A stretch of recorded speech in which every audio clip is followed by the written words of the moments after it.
All right. It is slightly after 6 p.m. Central Standard Time, and it is time for us to get started. Are you ready, gentlemen? Yeah. All right. Ladies and gentlemen, welcome to Character Crusade Unbound. I am Stu. And I'm Joe. And I'm Matt.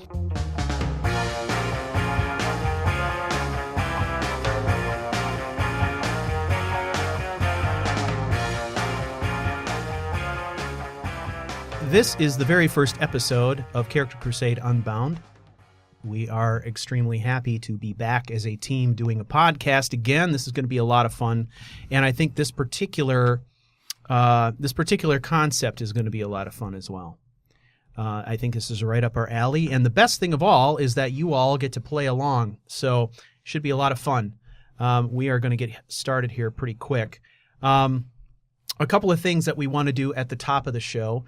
The plan is that we're going to be going for anywhere between 3 and 3.5 hours on these. Depends on how the discussion is going.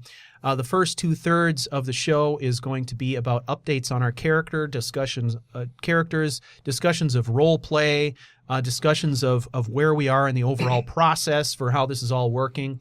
And then the last third is going to be opportunities for us to read submissions from you guys about what your characters are doing, where you are in the process, and also answer role play questions and quandaries, which is something we were known for doing in the past.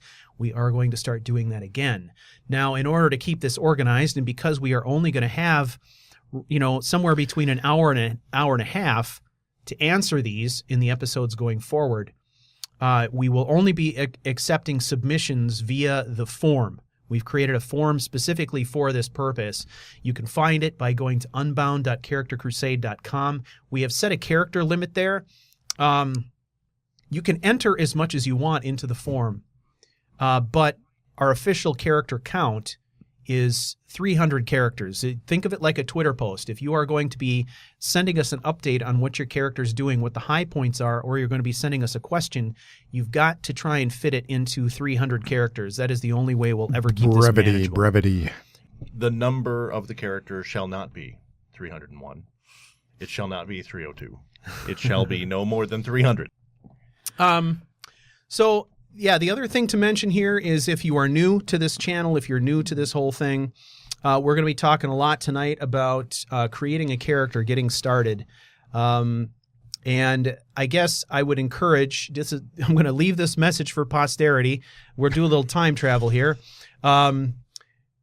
If this message goes out to someone who's, say, we're 2 months in and they feel like they can't start a new character and catch up with this, well, you can. You totally can. You totally can. Create a character, follow along, and the idea here is not that you need to be with us live, but the idea is that play a character and follow along with the episodes and track with where everyone else is at. The whole idea of this thing is that we want to kind of, I guess align the discussion to the relative level of the characters of the people who are playing. So I think what we're going to be doing here is at the end of the show tonight, we're going to be talking a little bit about what our level cap is going to be for the next episode so that we can all try to stay within striking distance of one another level-wise, and that'll just make sure that the conversations we're having are more relevant to everyone who's listening. Right, everyone's going to have a kind of similar experiences. Correct, yeah. So that's it, folks. My thought is probably the best way for us to get started is to talk a little bit about what the play rules are to start with. I know some of you have already created characters, and there's some of you also who are waiting for tonight's episode to just get so you can start. Get a rundown of what we're thinking. Feel free to post questions inside the web form at any time. Our plan is usually the day of the broadcast is when we will check and see what final questions are in there and kind of go through those and determine, which ones we're going to try and tackle on the episode. So something to think about. There's no There's no wrong time to enter those questions, but certainly if you want to get your questions answered, hopefully in a certain episode, you'll want to get it in a day or two before we record, just because we're going to need that time. I think we're anticipating that at least early on, within the first 20 or 30 levels of these characters, people are going to have lots of questions about role play quandaries as we're taking random characters and mashing them together with quests and mods and stuff like that to make it all work. So, and we would love to address as many of those as possible. Remember, what this is this isn't three guys who know a bunch of shit about role playing that are imparting knowledge on people. This is basically what this is it's kind of a big virtual brainstorming session. I was going to go with group therapy, but were you?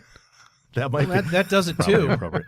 Yeah. Game therapy. Game therapy. There you go. Ooh, new segment. The interesting thing about that is if this discussion were completely focused on mods and load order, I would call it definitely a therapy session. Yeah. I know a lot of people, including myself, who have angst over load order and stuff like that. But we're going to be talking a fair amount about mods on this too. So yeah, I can tell that you're a little anxious about load order because of course you say, hey, go and get this mod. And I downloaded it and I have it sitting there in my downloads waiting to go. And before I touched it, I sent this guy a text. What load order do I have to put this on this mod? And he's like, shouldn't matter. Yeah, this one in particular, it shouldn't. I know, but out of everything, I was expecting him to say, no matter what you do, it always has to be third or something, right? Now, I think it's been a while since I've used it, but Live Another Life, I think, like to be a little bit lower. Yeah, it'd like to be toward But the tail end. Unbound doesn't seem to matter as much. Well, the fact of the matter is, I had this mental picture of how many things were going to be in your load order, and I was like, it's not like we're talking about 100 mods. We're talking Matt's mod, yeah. Matt's got a pretty Spartan loadout. I think it's 12. It's like Lively Inns and Taverns and House of Troubles and Diable Capes and just a few others, right? It would be an interesting exercise to try to profile someone's personality based on the mods that are in their load order. That would be interesting. Yeah, could be. Yeah, a little study there. I'm going to be the simpleton then. Well, let's kick off this discussion with a little bit of a review of what our play rules are. Joe, would you like to kind of touch on the high points, and then we'll Sure. It's it's really simple. I mean, we're obviously playing with Unbound, which is available on many platforms. So PC, of course, Xbox One, and it's going to be on PC. It's going to be both SE and Legacy. That's what I was thinking. Right? Yep. And works with or without, and can be used with or without Sky UI. So if you don't want to mess with SKSE, Sky UI, if you only have one mod and it's Skyrim Unbound, you can play along. It's that simple. It is. Yay, because I don't have either of those running. And what's really the only thing it's going to do is it's going to change the way you interact with it. If you're doing custom builds, or it's follow the prompts. It's going to tell you what you need to do. So it's really that simple. For our purposes, we are trying to randomize this as much as possible. So for the non-Sky UI users, it's really a matter of just clicking one button, the one that says random. Yeah. And you're good to go. Yeah. Now, I don't know if you have you launched this? You've launched this yet? I did. I launched it yesterday. So when did you do the random? Because you had mentioned earlier, Matt, that you went into the customized pieces just to get a sense of what it is the options were, but so the first time through, I went in and I installed it and I just launched it and I said, I wonder what happens if I just hit random. Okay. And it launched in, and then it asked me if I wanted to start building out character type. Okay, so it brought you into the character menu. Yeah. Okay. So if I recall correctly. So really, whether you are using the Sky UI version or not, you're gonna just go into the random. Basically, for those that get the MCM menus, really, you're not going to touch anything. I know the video I had put out went into some detail about faction armor, just because I happened to kind of catch it. I'm like, well, that'd be nice if you randomly get put into a faction. It'd be cool to have the faction armor. So go ahead and toggle that. And then all the non-Sky UI folks came in, we can't do that. Put away sorry. Put away the pitchforks. I didn't know. Honest. It's best effort here, people. It's faction armor.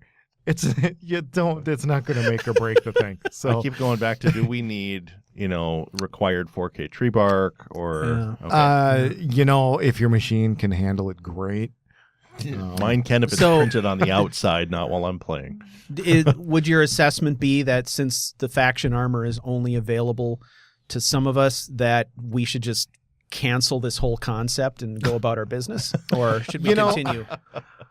No. What are you thinking? It really doesn't matter to me. Okay. I mean, all right. I checked it off. I toggled it just because. But if you don't, or you're not able to, it's really not worth losing sleep over.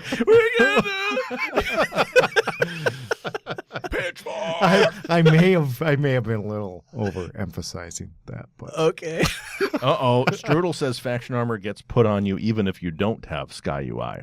All right, so there you go. So Joe thumbs his nose at everyone now, basically. Yep. You're gonna get it.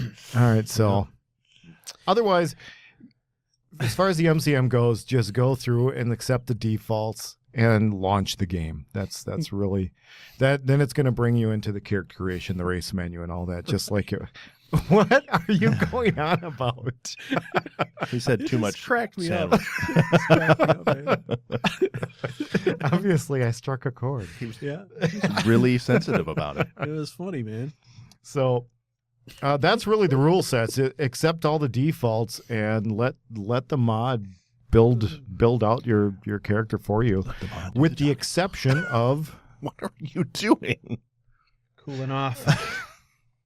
With the exception of character creation, I think we're really not stuck on making that as random. What we have done is, insofar as race goes, roll a D10 or go find a roller online. There's plenty of them, and it's not a race, people.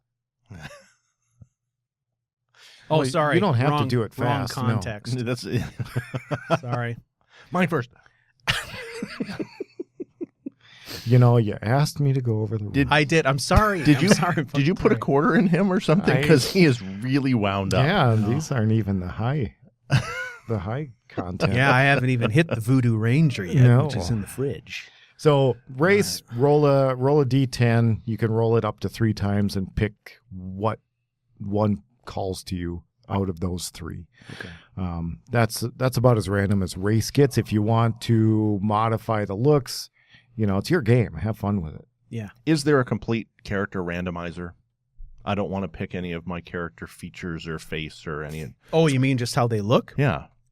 I don't think so. I mean, you could use one of the presets. That's the closest I can. Okay. Yeah. And I did that. I went into the presets. There's, if you count 0, because 0 is a preset. There is now there's a 10. level 0. There's up to 10. You could so do you could randomly, and I believe, if I remember right, that's what I did with mine. I ended up with number 1. I rolled a 1 and I got the preset, and I'm like, hey, I kind of like that. That's what I stuck. Yeah. It dropped in there, and I just sort of clicked on the race menu and picked the one from the die roll, and then just went through the character menu and literally just was arrowing down and randomly going like this. To see That's awesome. Because I figured that's that one way to do it. Well, if you really truly want the complete random package, there's ways you can kind of get around it. But I think that's part of the fun of this type of game, this open world kind of thing, is being able to really get a look that you like. So I just know that the first time I played it, I was in finessing, character eyebrow length and things like that. You can be in there for an hour.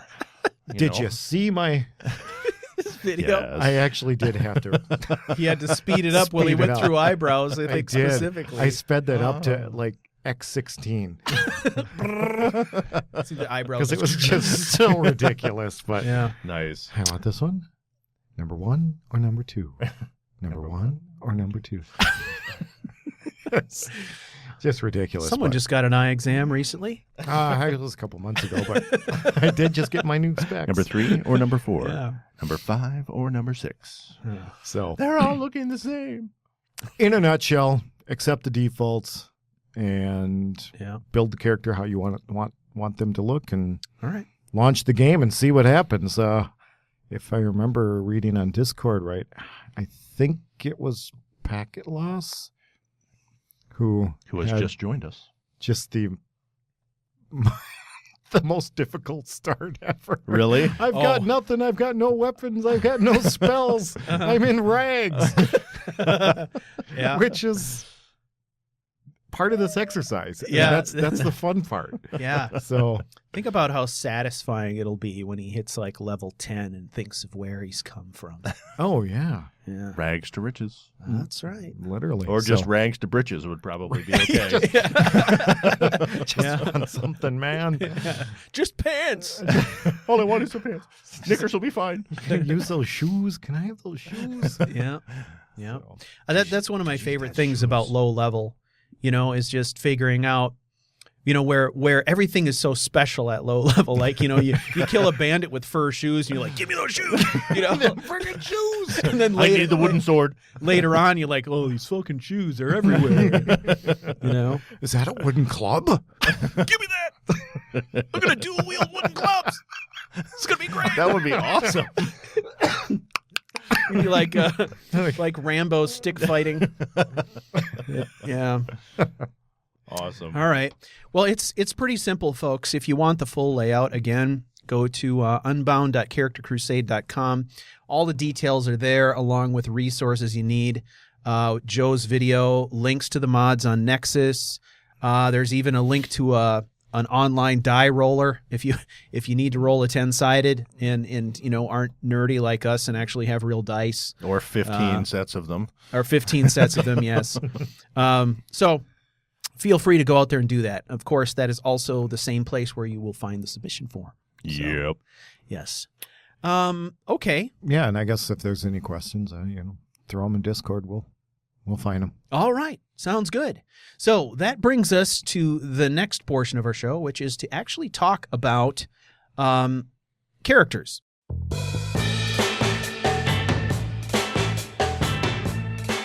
So our mission for this first show was to have generated characters, to not have played those characters, but to have generated characters and have a discussion about how they turned out and what we were thinking about doing with them and, that kind of thing. So we're going to talk about that a little bit right now. We'll start out, each of us have created a character. We'll talk a little bit about the characters we've created. And then when we're done with that discussion, we'll take a little bit of a break and we'll come back and we'll answer some questions and have, any discussion you want to have about the characters you've created yourselves or are considering working on. So that's kind of the rundown of the plan for the rest of the evening here. I have a feeling that somewhere along there, there'll be a few more beers consumed, probably, in there somewhere. Stock is limited.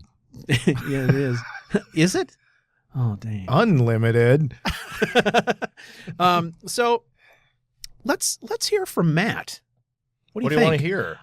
We want to hear about your character creation process, what you came up with. We want to know about your character, Matthew. So after massive pain of having my last computer eat itself, I went back to the trusty 17-inch gaming laptop, which weighs as much as a toddler, and fired up Skyrim again, realizing that I think the last time I played Skyrim on there, I was playing Einar Stegander. So I went through, and it was very easy. Went through and, put all of my 12 mods in there and downloaded the thing from Nexus. Did you use loot, I hope? No.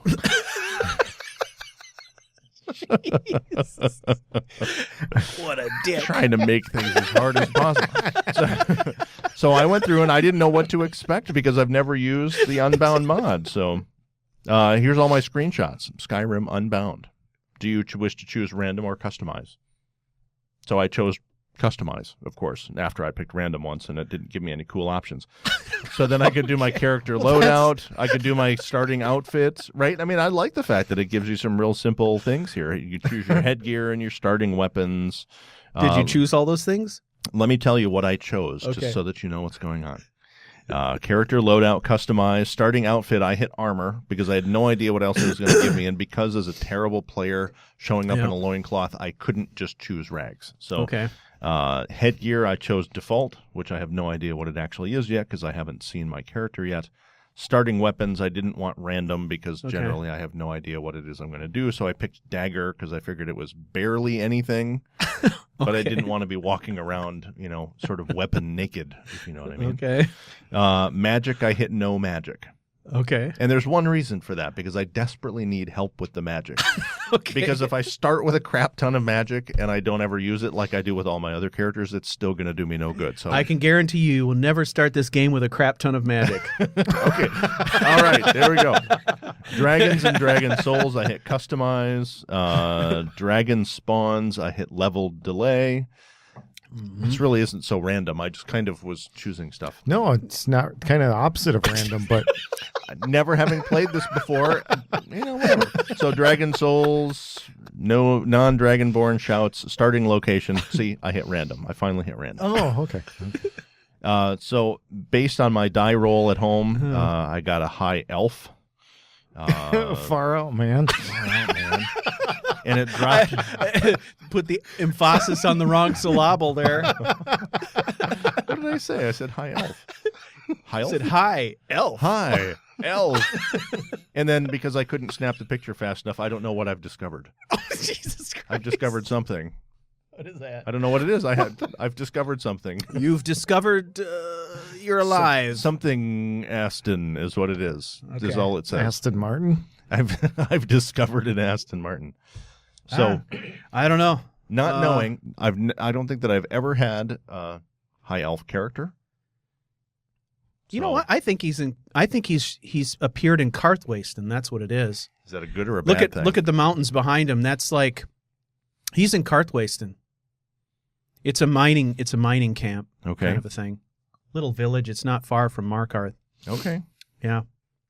Hey, Forsworn. That'll be fun. Oh yeah, that's gonna be great. Never done that. Yeah, that's kind of sad that I could tell where he was just by looking at the you mountains. You got the village rooftops there, So I did have one other level of randomness, and that was I just went out online to the random Elder Scrolls name generator and said, "Give me something that's Altmer related." And so my character's name is Fainwin. Fainwin. All right, that's a good name. Faenewyn. So.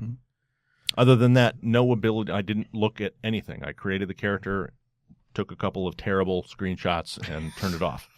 All right. So. Hey, it looks like Shirley Curry. So totally not random is basically what we were saying. But all the rules that we'd put down, you totally didn't do any of that. You asked me what my process was. I hit random once. Anyway. Didn't like it, so. I thought maybe someone was going to ask me and I could answer something useful. That was awesome. I was wrong. No. So it's all good. That's what Matt does, though. He bucks the system. He's a bucker. Hey, that's a nice system you got there. Let me buck it. Buck it all up. Okay. The look on Joe's face there was worth good money. So Fainwind? Fainwyn, W-Y-N-N. Okay. Yes. Not feign wind. No, not feign wind. Like just pretending. Fake wind. Fake wind. He doesn't break wind. He fakes wind. I like it. He feigns it. Yes. Feigning the wind. I'm feigning wind. If only the people in the office thought that was true. A wind ventriloquist. I like it. Wind ventriloquist? Okay, so... Right. You literally created this character and then just bailed out of the game before you even kind of figured out where you were. So, yeah, which is fine. But if I'm in Karthwasten, then I don't know that I've ever been there during the course of a regular game. So. Well, there's not much going on there. I mean, there's not much that brings a character to that location. There were a couple of otherwise. dudes walking around, and that was it. Starting out there is actually kind of interesting. I mean, it's a mining village. It's small. Well, it's practically kind of the out in only middle of random nowhere, thing that I did. So well, awesome. I could always kill it and go hit random, and then just put the same name in there. It'll be all set. So have you had any thoughts about what Fainwind is going to do? Like no, not yet. I have to try to figure out what is going on with the giant, massive face-parting scar on his face. Oh, he's got a massive scar. Yeah. Okay, so you got to figure out the origins of said scar. Yeah. That could drive a lot of role play. And he's got kind of a weird shock of white hair, kind of mohawk thing. Again, it was just peeling down through all the features, and it's kind of an interesting-looking character. So, all right. So Cool. no, I have no backstory. Right. There's going to have to be one, which I think will be kind of fun. Well, yeah, I think at this point, and that's part of the fun of this whole thing, is letting the game kind of drive some of that. Yeah. And yes, to answer the question that DeMorg is asking, I did actually save it before I just X'd out. Thank you for asking. Yeah, that's very important. Save. Yep. But because the game machine that I'm playing it on, I kept trying to hit print screen to get any of the screens. It was not responding fast enough to do anything, so I didn't. Oh. That's why I started taking pictures of what was going on with my phone. So it's ridiculous. Yeah, that makes sense. It's kind of a tired laptop. All right. I'm still crying about the other one. Well, yeah, maybe someday. How about Joe? Yeah, let's move on to Joe. Tell us about it, Joe. I mean, many of us have seen the video, which clearly documents your process. But maybe he did something different. Maybe he followed his own rules with another character. It's possible. That's not what I saw. No, I mean, yeah. So how'd it go? Yeah, so excuse me. Yeah, the whole, I've never done an Imperial before, so this will be interesting from that perspective. Right. Dun, and dun, dun, dun, dun, dun. Oh, wrong Imperial. Oh. Sorry, just checking. Speaking of random, I'm all now about it. he's all about random. For the like rest of the it. night. Now you're going to be scared. So what I really think is going to be a lot of fun is the fact that he was dropped into a Stormcloak camp Oh my God! in full Imperial armor. It's kind What of a the bad F are way you to going to start. do about that? I don't know, but it's Sneak. so. I've got all sorts of things have kind of been going through. So is he a spy? Yeah. Is he like a traitor to the Empire? Is he a captive?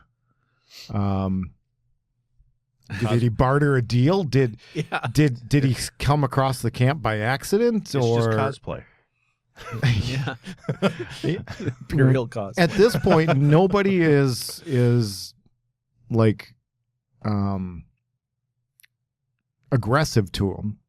So I'm not sure if it will be or not. Noticed? We've seen from past experience that you can get dropped into situations where people around you are aggressive towards you. Right. Yeah. Well, so there is some when significance we to were that. first kind of spinning this off, we ended up, I think, with a Stormcloak in rags in a jail cell In solitude, and then a guard came in and just beat the snot out of him. Yeah, executed him on the spot. He it was came awful. rushing in and just throttled him. Yeah. So then we were like, oh, I guess that's not going to work out. Inauspicious start. Yeah. So I'm not positive, or I don't know if this character has been put into the Imperial faction because no one's aggressive yet, or That's really intriguing. if it's on a timer and I just got to get out of there quicker. I don't know. So there's some interesting scenarios that I'm kind of running over my head to figure out how I want to start him out as an Imperial in this Stormcloak camp, which is located between Morthal and Dawnstar, kind of right up on that northern edge. Oh, okay. Sure. So. Oh, yeah, he's out in the middle of nowhere. Yeah. So how did he get there? Mm-hmm. Why is he there? Why is he in a Stormcloak camp? What I think is intriguing about him, too, is the way he looks. I mean, really slight build. He's very thin. I mean, he looks like a guy who wouldn't be like your frontline fighter type guy. No. Originally, because So- when I was in Got the picked up by a large bird and not worth it. Just dropped. Yeah. So when I was in the race menu, I could only see from, the bust. So I could only see, shoulders up. Right. I didn't realize how thin he actually really was. Yeah. Forgot leg So day. I'm like, at Small. first I kind of got this feeling, this look of, kind of like this piratey swashbuckler kind of Errol Flynnish almost. Yeah. With that little wispy beard going on and stuff. John but says he looks a bit like a Corsair. he does. And so I thought maybe I could start out kind of that seafaring, the aspect, but now that I see him in full gear and his very slight build, that might still work. Maybe his, I don't know. maybe the ship that he was on crashed on the shore, and that's why he's way up north. I Yeah. don't know. Yeah, I mean the possibilities are kind of all over the map here. So It could be like a ranger, or that front line kind of scout. Mhm. I'm kind of leaning towards a dual wielder Mhm. with him. Someone that's He got a lot of definitely has finesse. some roguish good looks is what we're getting comments on here. He does. He's a sharp looking dude. Well, I think what's interesting about him is because of his slight build, but the way that his face looks to me, he looks like somebody who's really, really like shrewd, someone who's like really intelligent, somebody who survives by his wits, right, wily. which I think is really interesting. So I think it's particularly cool where you popped into the game because of that. Right. So did he find himself stranded on the shoreline and he ran in and stumbled upon this camp and now he's trying to talk his way out of it? Right. Or did they capture him? Or, is he doing this like double agent thing maybe? Who knows? Right. I don't know. So Yeah. I've got kind of all All sorts kinds of stuff you could do. interesting Sure. ideas and thoughts on where to start him. But like I say, I'm who knows? Maybe he's not, he's Imperial, but maybe he just found the outfit. So to this point, have you really just been trying? I mean, how much mental gymnastics, I guess, have you done around this role play concept, or are you just kind of putting it on the shelf until it's time to start playing him? And you're Kind of, what are your yeah. I haven't put together anything solid quite yet. So. God, But you told us not to. The three of us are so like completely different in the way we do stuff. It's amazing to me, which I think is a testament to what this game allows you to do. Oh, right? yeah. Because How many volumes of backstory have you written already? about 10. Honestly, I mean seriously, I'm all over it. Because my high elf has already Your high elf. high elf. Oh, dude, high elf He seems like he's always holding in his breath. What is that? has no idea what's going on. Yeah. Joe's has a bit more, probably story, and I Interesting. figured that before you even touched the computer, you were probably wandering through It's all of ridiculous. Skyrim, hoping where you were going to get dropped. Yeah. And Yeah, Saturday night I was like, okay, got time to go to bed, and I went to bed a little earlier than normal, but then I kept waking up.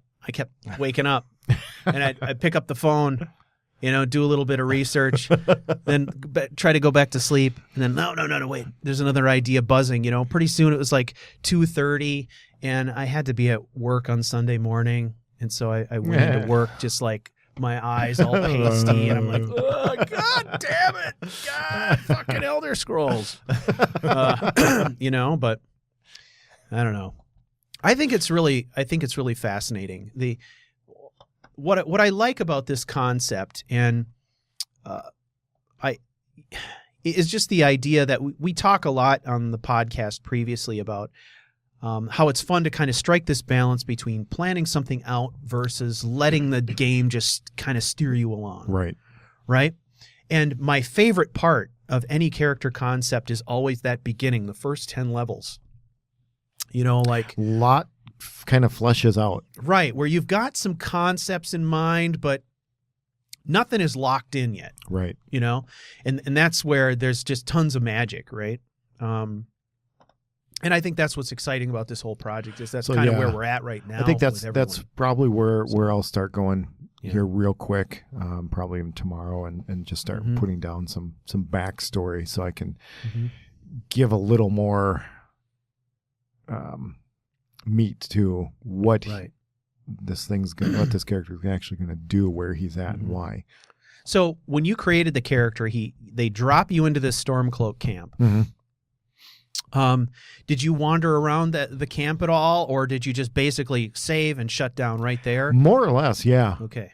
Yeah, I've done nothing with Mhm. the character since Right. dropping in there, besides saving the game. Okay.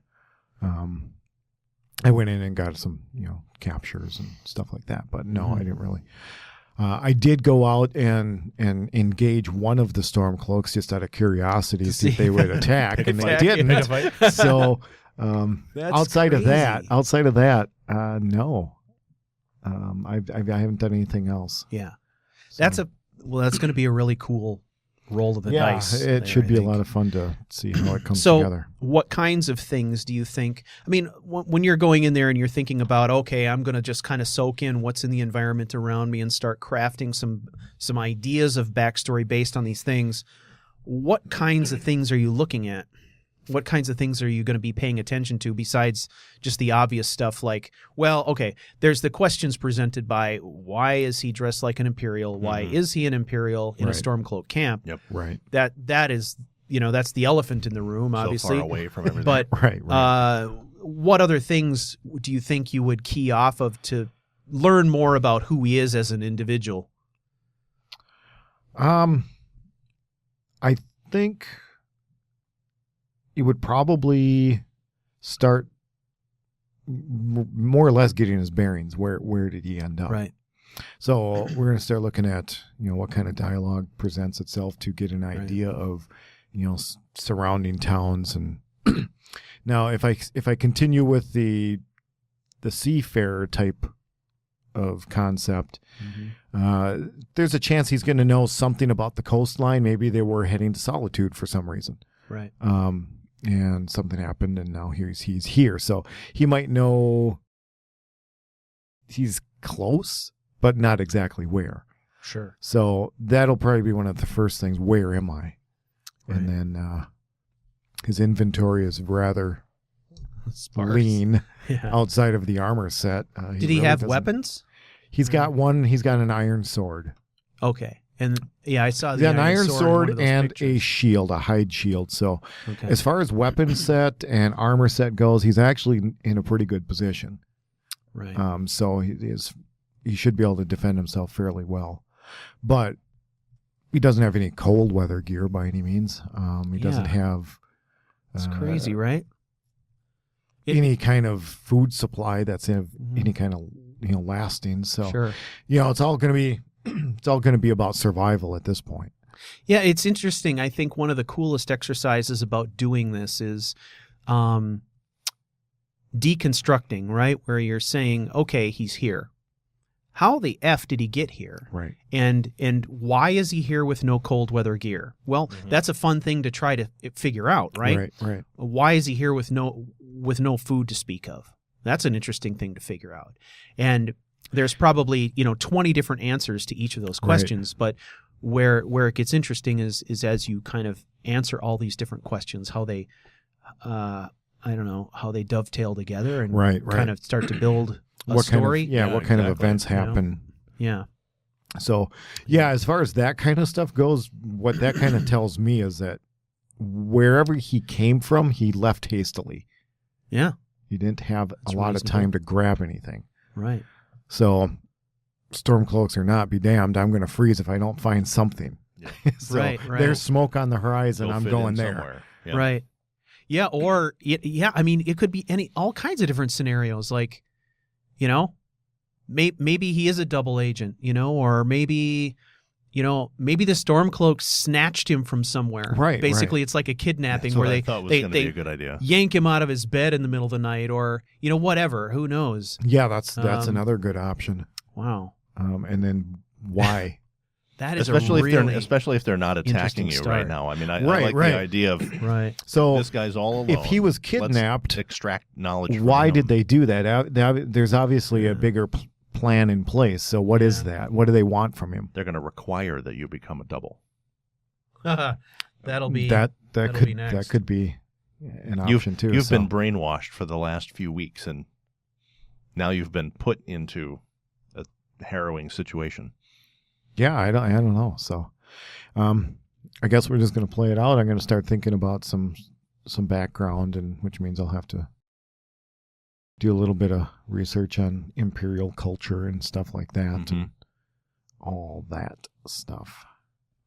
No, I think that's really cool. So, yeah, it'll be fun to see what you end up doing with that, because that to me is like one of the I mean. It would have been really easy for the mod to just drop him into a Stormcloak camp, right? mm-hmm. But, okay, we dropped him into the Stormcloak camp, and he's an Imperial. And we dropped him into the Stormcloak camp, and he's dressed like an Imperial. Oh yeah, full and like soldier you know what I mean? to the like, hilt. Yeah, full all the gear, right? With the exception of the weapons, the weapon, which right. is interesting. Yeah, that's true. You know, That's true.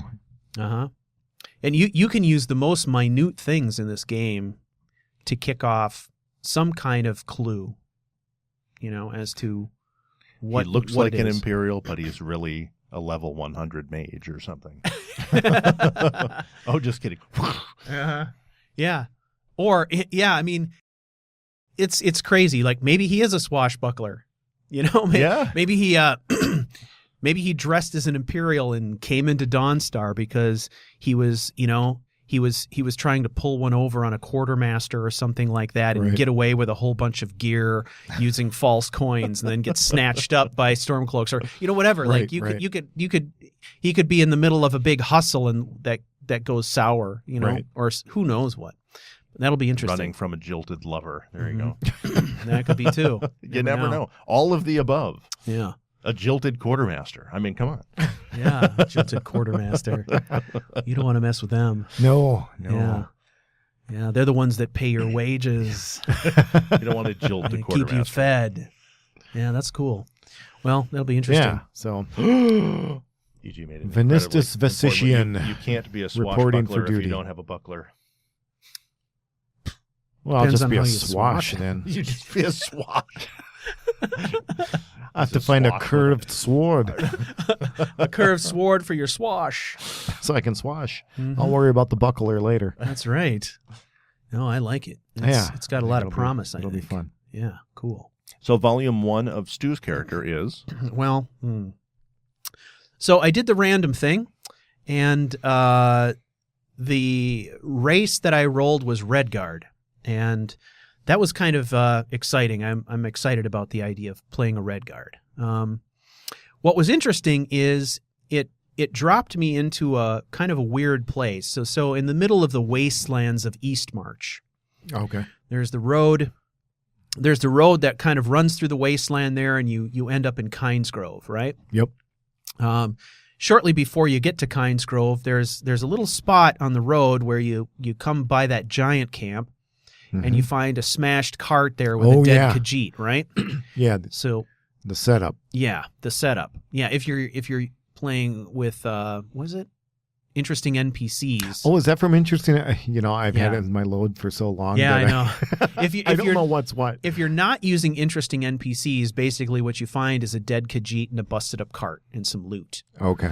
That's on one side of the road. The opposite side of the road is a small hunter's camp, and there's 2 hunters there who've got a cart and 2 horses, and they've killed a mammoth, and they're basically butchering a mammoth. You've been there? I've been there. Oh my God, he's been there! Yay! Matt recognizes something. Now we won't be able to shut him up about this location.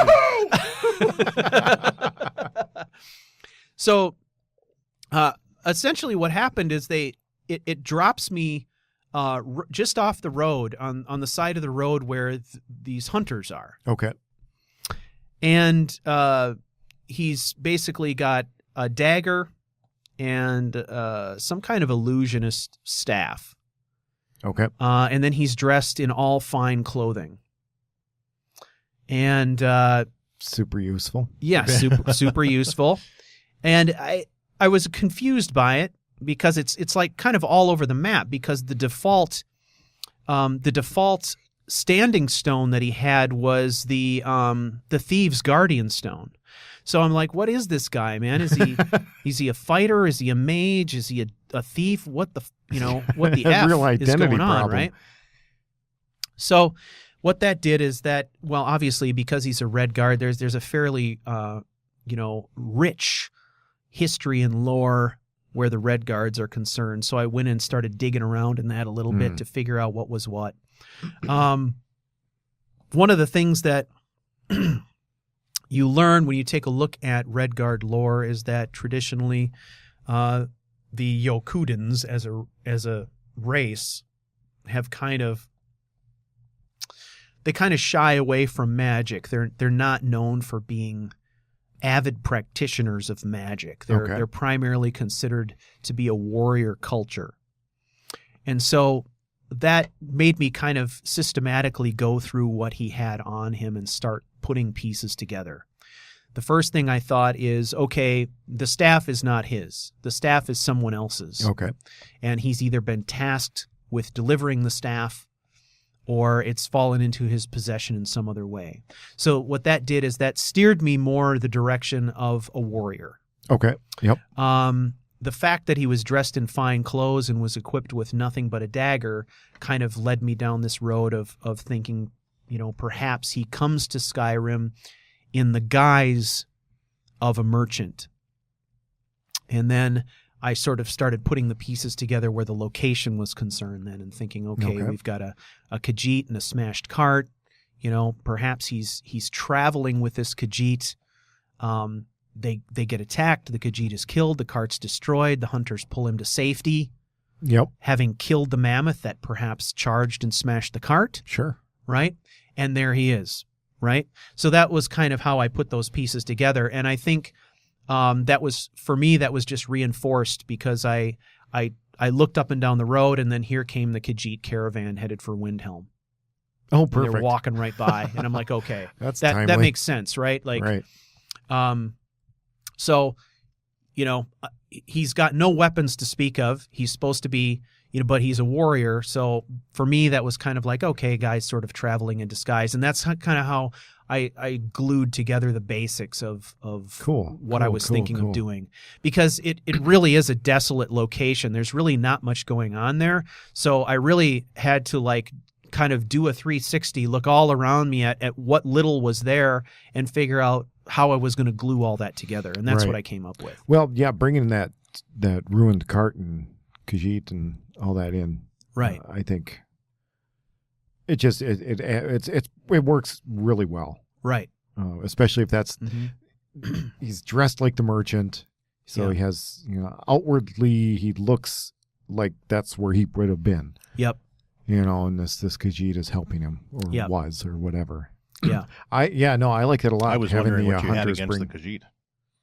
What I did? Usually it's, I agree with some folks. Usually it's you show up in a scenario and one of Stu's characters is there, and you have to explain why it is that Stu's character has killed that character. So that's why the only thing that you see someone that Stu's character has slain. No, not me. Oh, no, we're investigating this slaying, not participating in it. I mean, I'm kind of thinking about this, in terms of, he's in Skyrim, and his intent was to come to Skyrim, but he's coming into Skyrim sort of in disguise in a way. Yeah, well, yeah, that's what it sounds like to me. Like he's posing as something that he isn't really, as a means to get deeper into the province. Right. And the way that I kind of played that out was just to say, okay, what happened is when I came into the game, it was it was kind of like he was waking up, right? I'm standing in this hunter's camp, and I obviously don't belong there. Right. There's a dead Khajiit in a smashed wagon down by the road, and the rest of the Khajiits are walking off into the distance. Right. And to me, that was kind of like what that said to me is that he was traveling with them under the in this sort of disguise or whatever. Mm-hmm. And when this event happened and one of their people were killed, they basically wrote him off and said, hey, you're on your own. Ooh. And he was at this point where all the pretense could drop. Right. And he could be who he was. Right. And so the first thing I did was just walk across the road and go through all that Khajiit's gear. So I took everything that was on the cart, the books, I took the Khajiit's armor and his weapons and everything I could find, and then I took that screenshot that I posted. Cool. And that's him wearing iron armor that he took off the dead body of that Khajiit. So he just pilfered everything that was in the broken down wagon. Cool. And that's kind of where his starting point is. Cool. And we kind of did this with the one Siley was, but maybe he's on a mission that's related to Sadia, or possible. It's possible. Looking for one reason, better or worse, I guess. I don't know. Yeah. Yeah. There was something I was going to mention here because, okay. So there's, when I was looking at UASP, there's a whole section in there on a tribe of nomadic Red Guard that are called the Ashaba.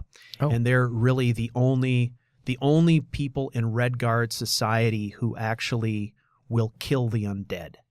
And because of that, they are considered by other people in other Red Guard, parts of Red Guard society as sort of unclean or untouchable. And yet it's kind of fallen to them to perform this task. And that's interesting. Red Guard society tolerates the Ashaba because somebody's got to do this. The Red Guard people have been attacked in the past by armies of risen dead, right? And it's the Ashaba who are basically tasked with destroying the undead. There's something in Red Guard culture that says it's dishonorable to kill undead. It's somehow interesting. It's somehow considered taboo because they have a culture that's very close to what you'd consider to be ancestor worship. Okay. And so if your ancestors come back as walking dead, if you take your sword and cut them down, it's considered every bit as taboo as if you were to walk into their crypt and chop their dead corpse. Oh. Like, chop up their mummified corpse, right? Desecrating. Yeah, just because they're up and walking doesn't mean they're fair game. That's generally that's really interesting. Yeah, that's how the vast majority of Red Guard culture views that. Right. The Ashaba are very different. And that's really cool. Yeah, so I thought, what the hell? I like this idea, right?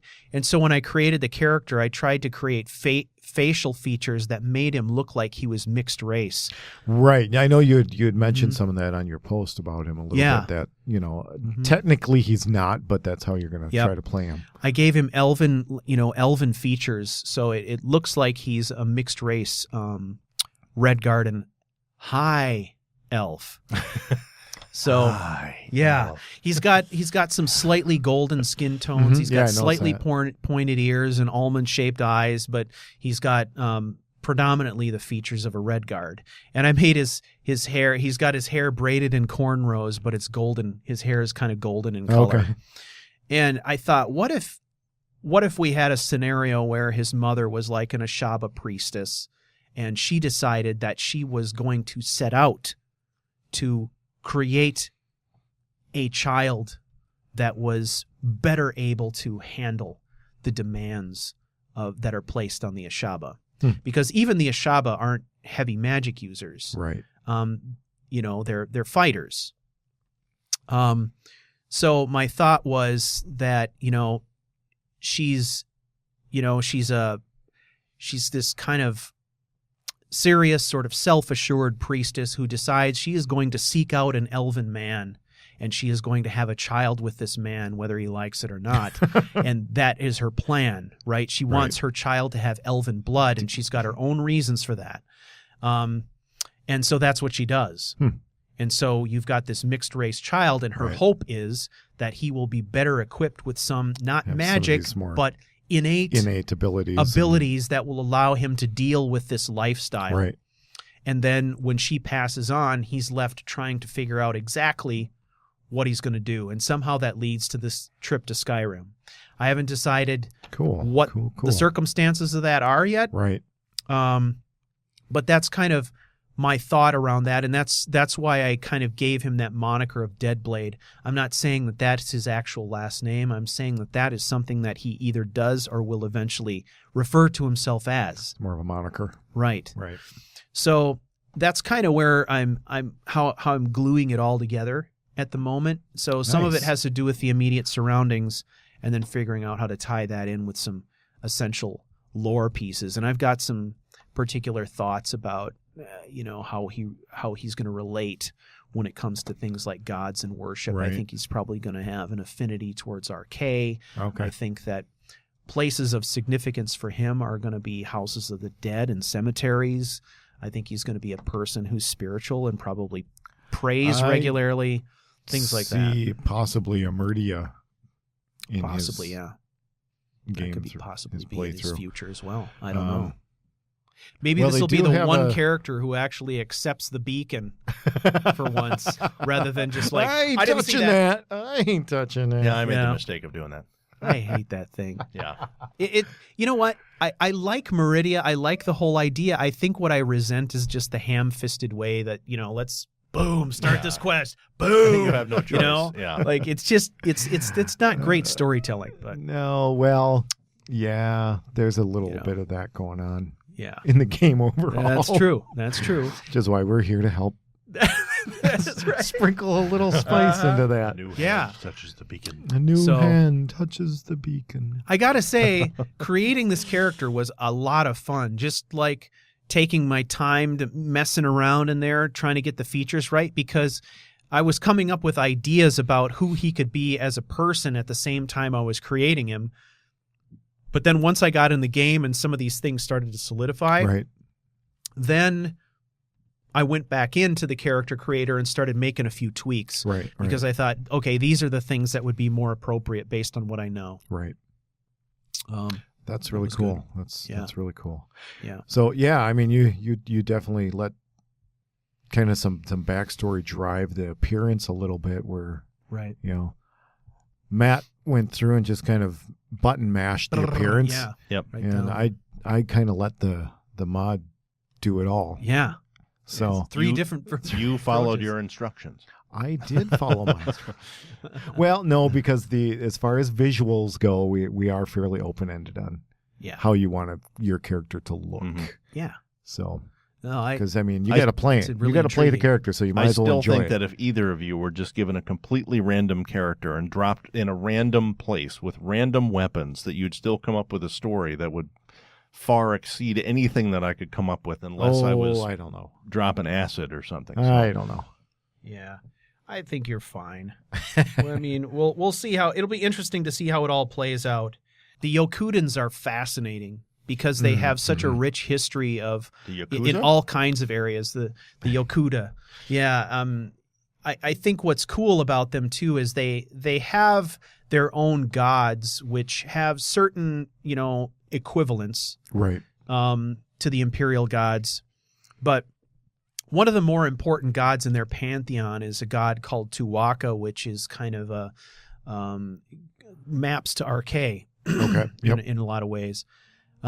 So, my plan is that as I play this character, he is going to be very, very much into the classic Yokudan pantheon. Okay.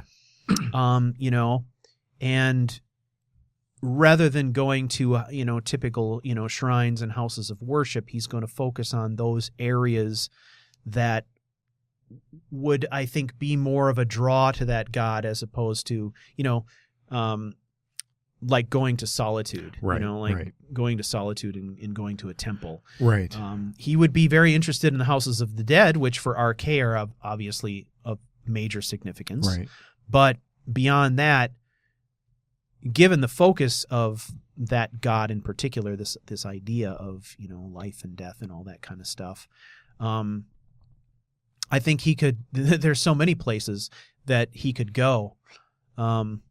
I started thinking about that. I mean, originally when I started looking at the lore, I was thinking, what beliefs, if any, do the Red Guard have around the idea of reincarnation specifically?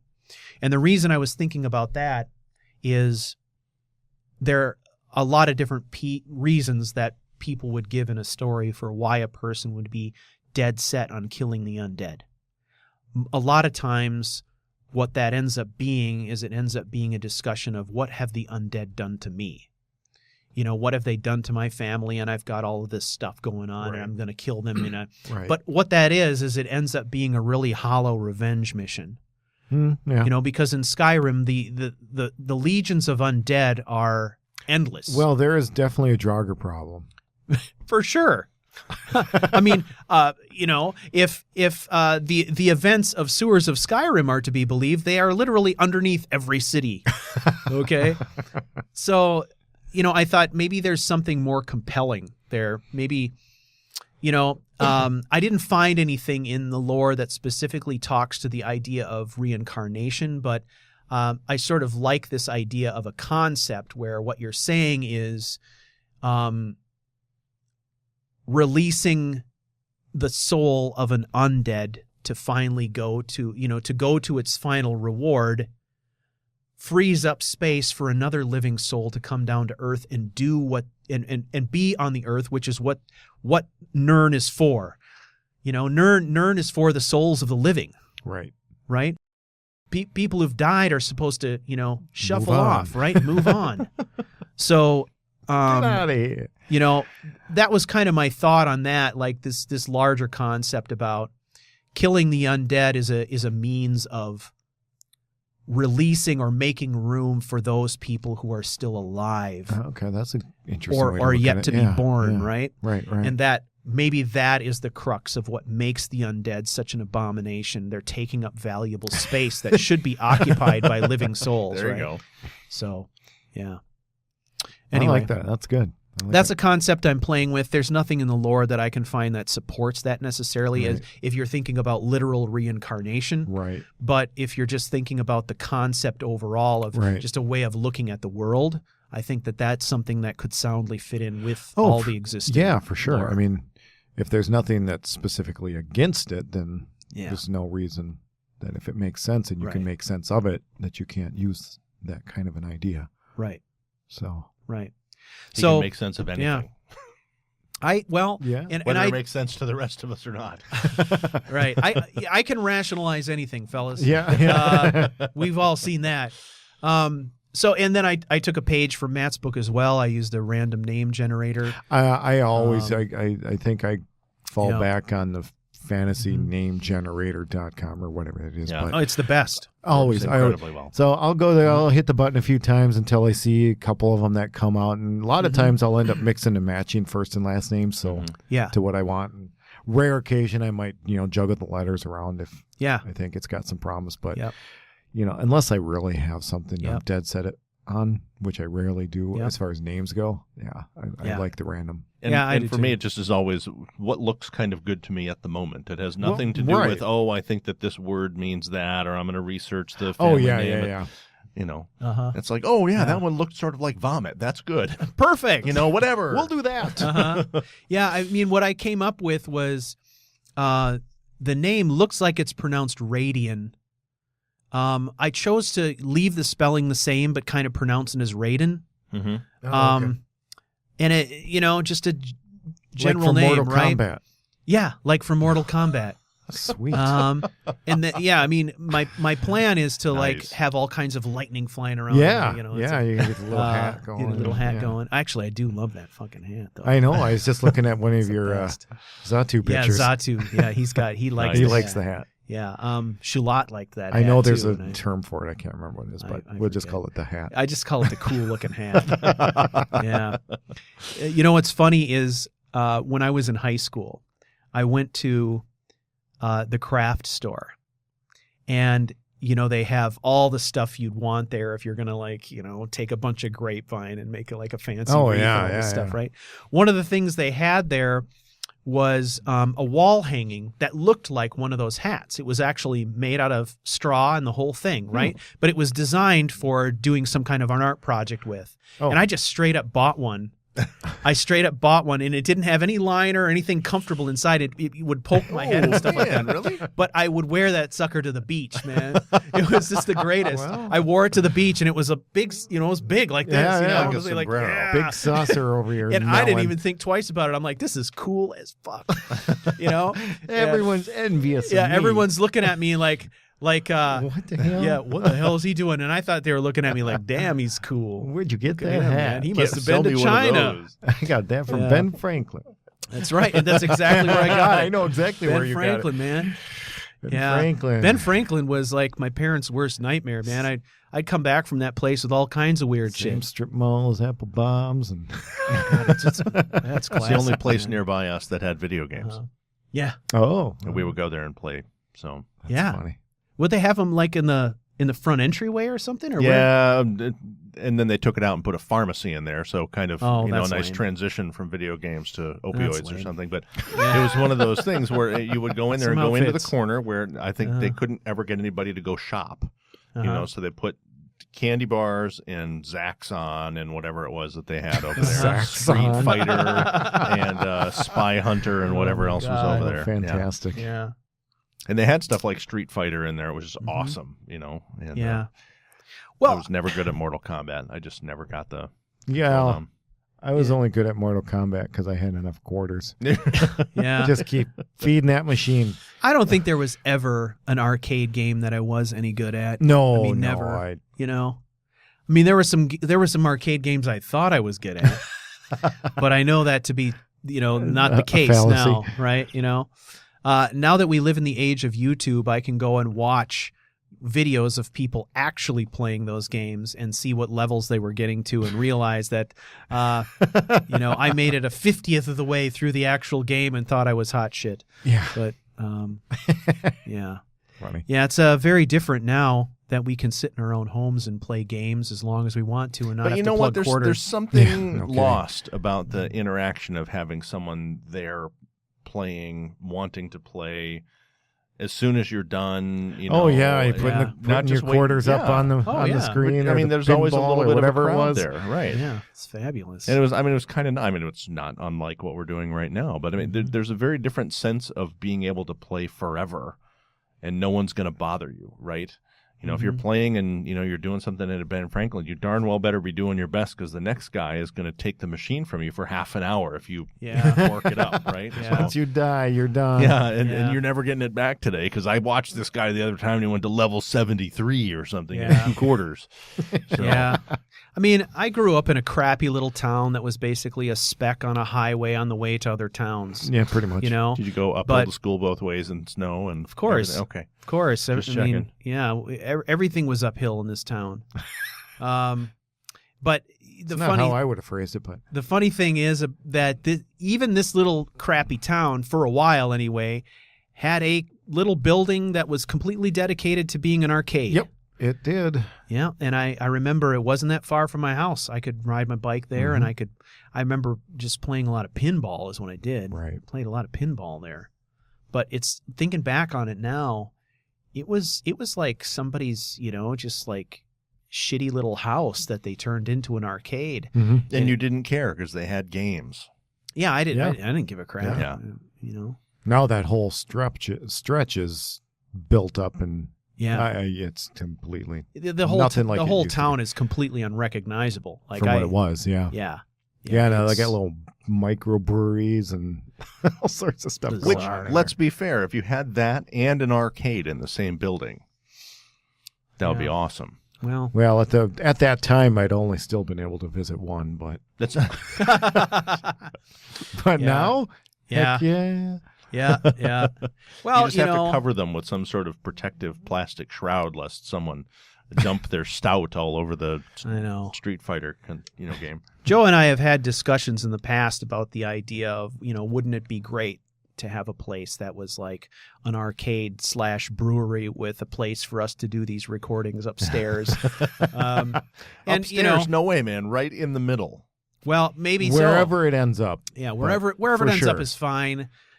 So you can expect that, that's what we be doing with the vast amounts of income that are coming from this YouTube channel. Some people go and open up a bait shop. These guys are going to open up an arcade. Someone wants to become an investor, I guess. That'd be fine. Yeah. Well, Character Crusade couldn't afford to open a hot dog stand. Lemonade stand, to be fair. Hot dog stand might be a reach. Lemonade stand, maybe. So, I'm really excited about where this concept is going, and I think what's most exciting to me is the discussion that it can generate. Oh yeah.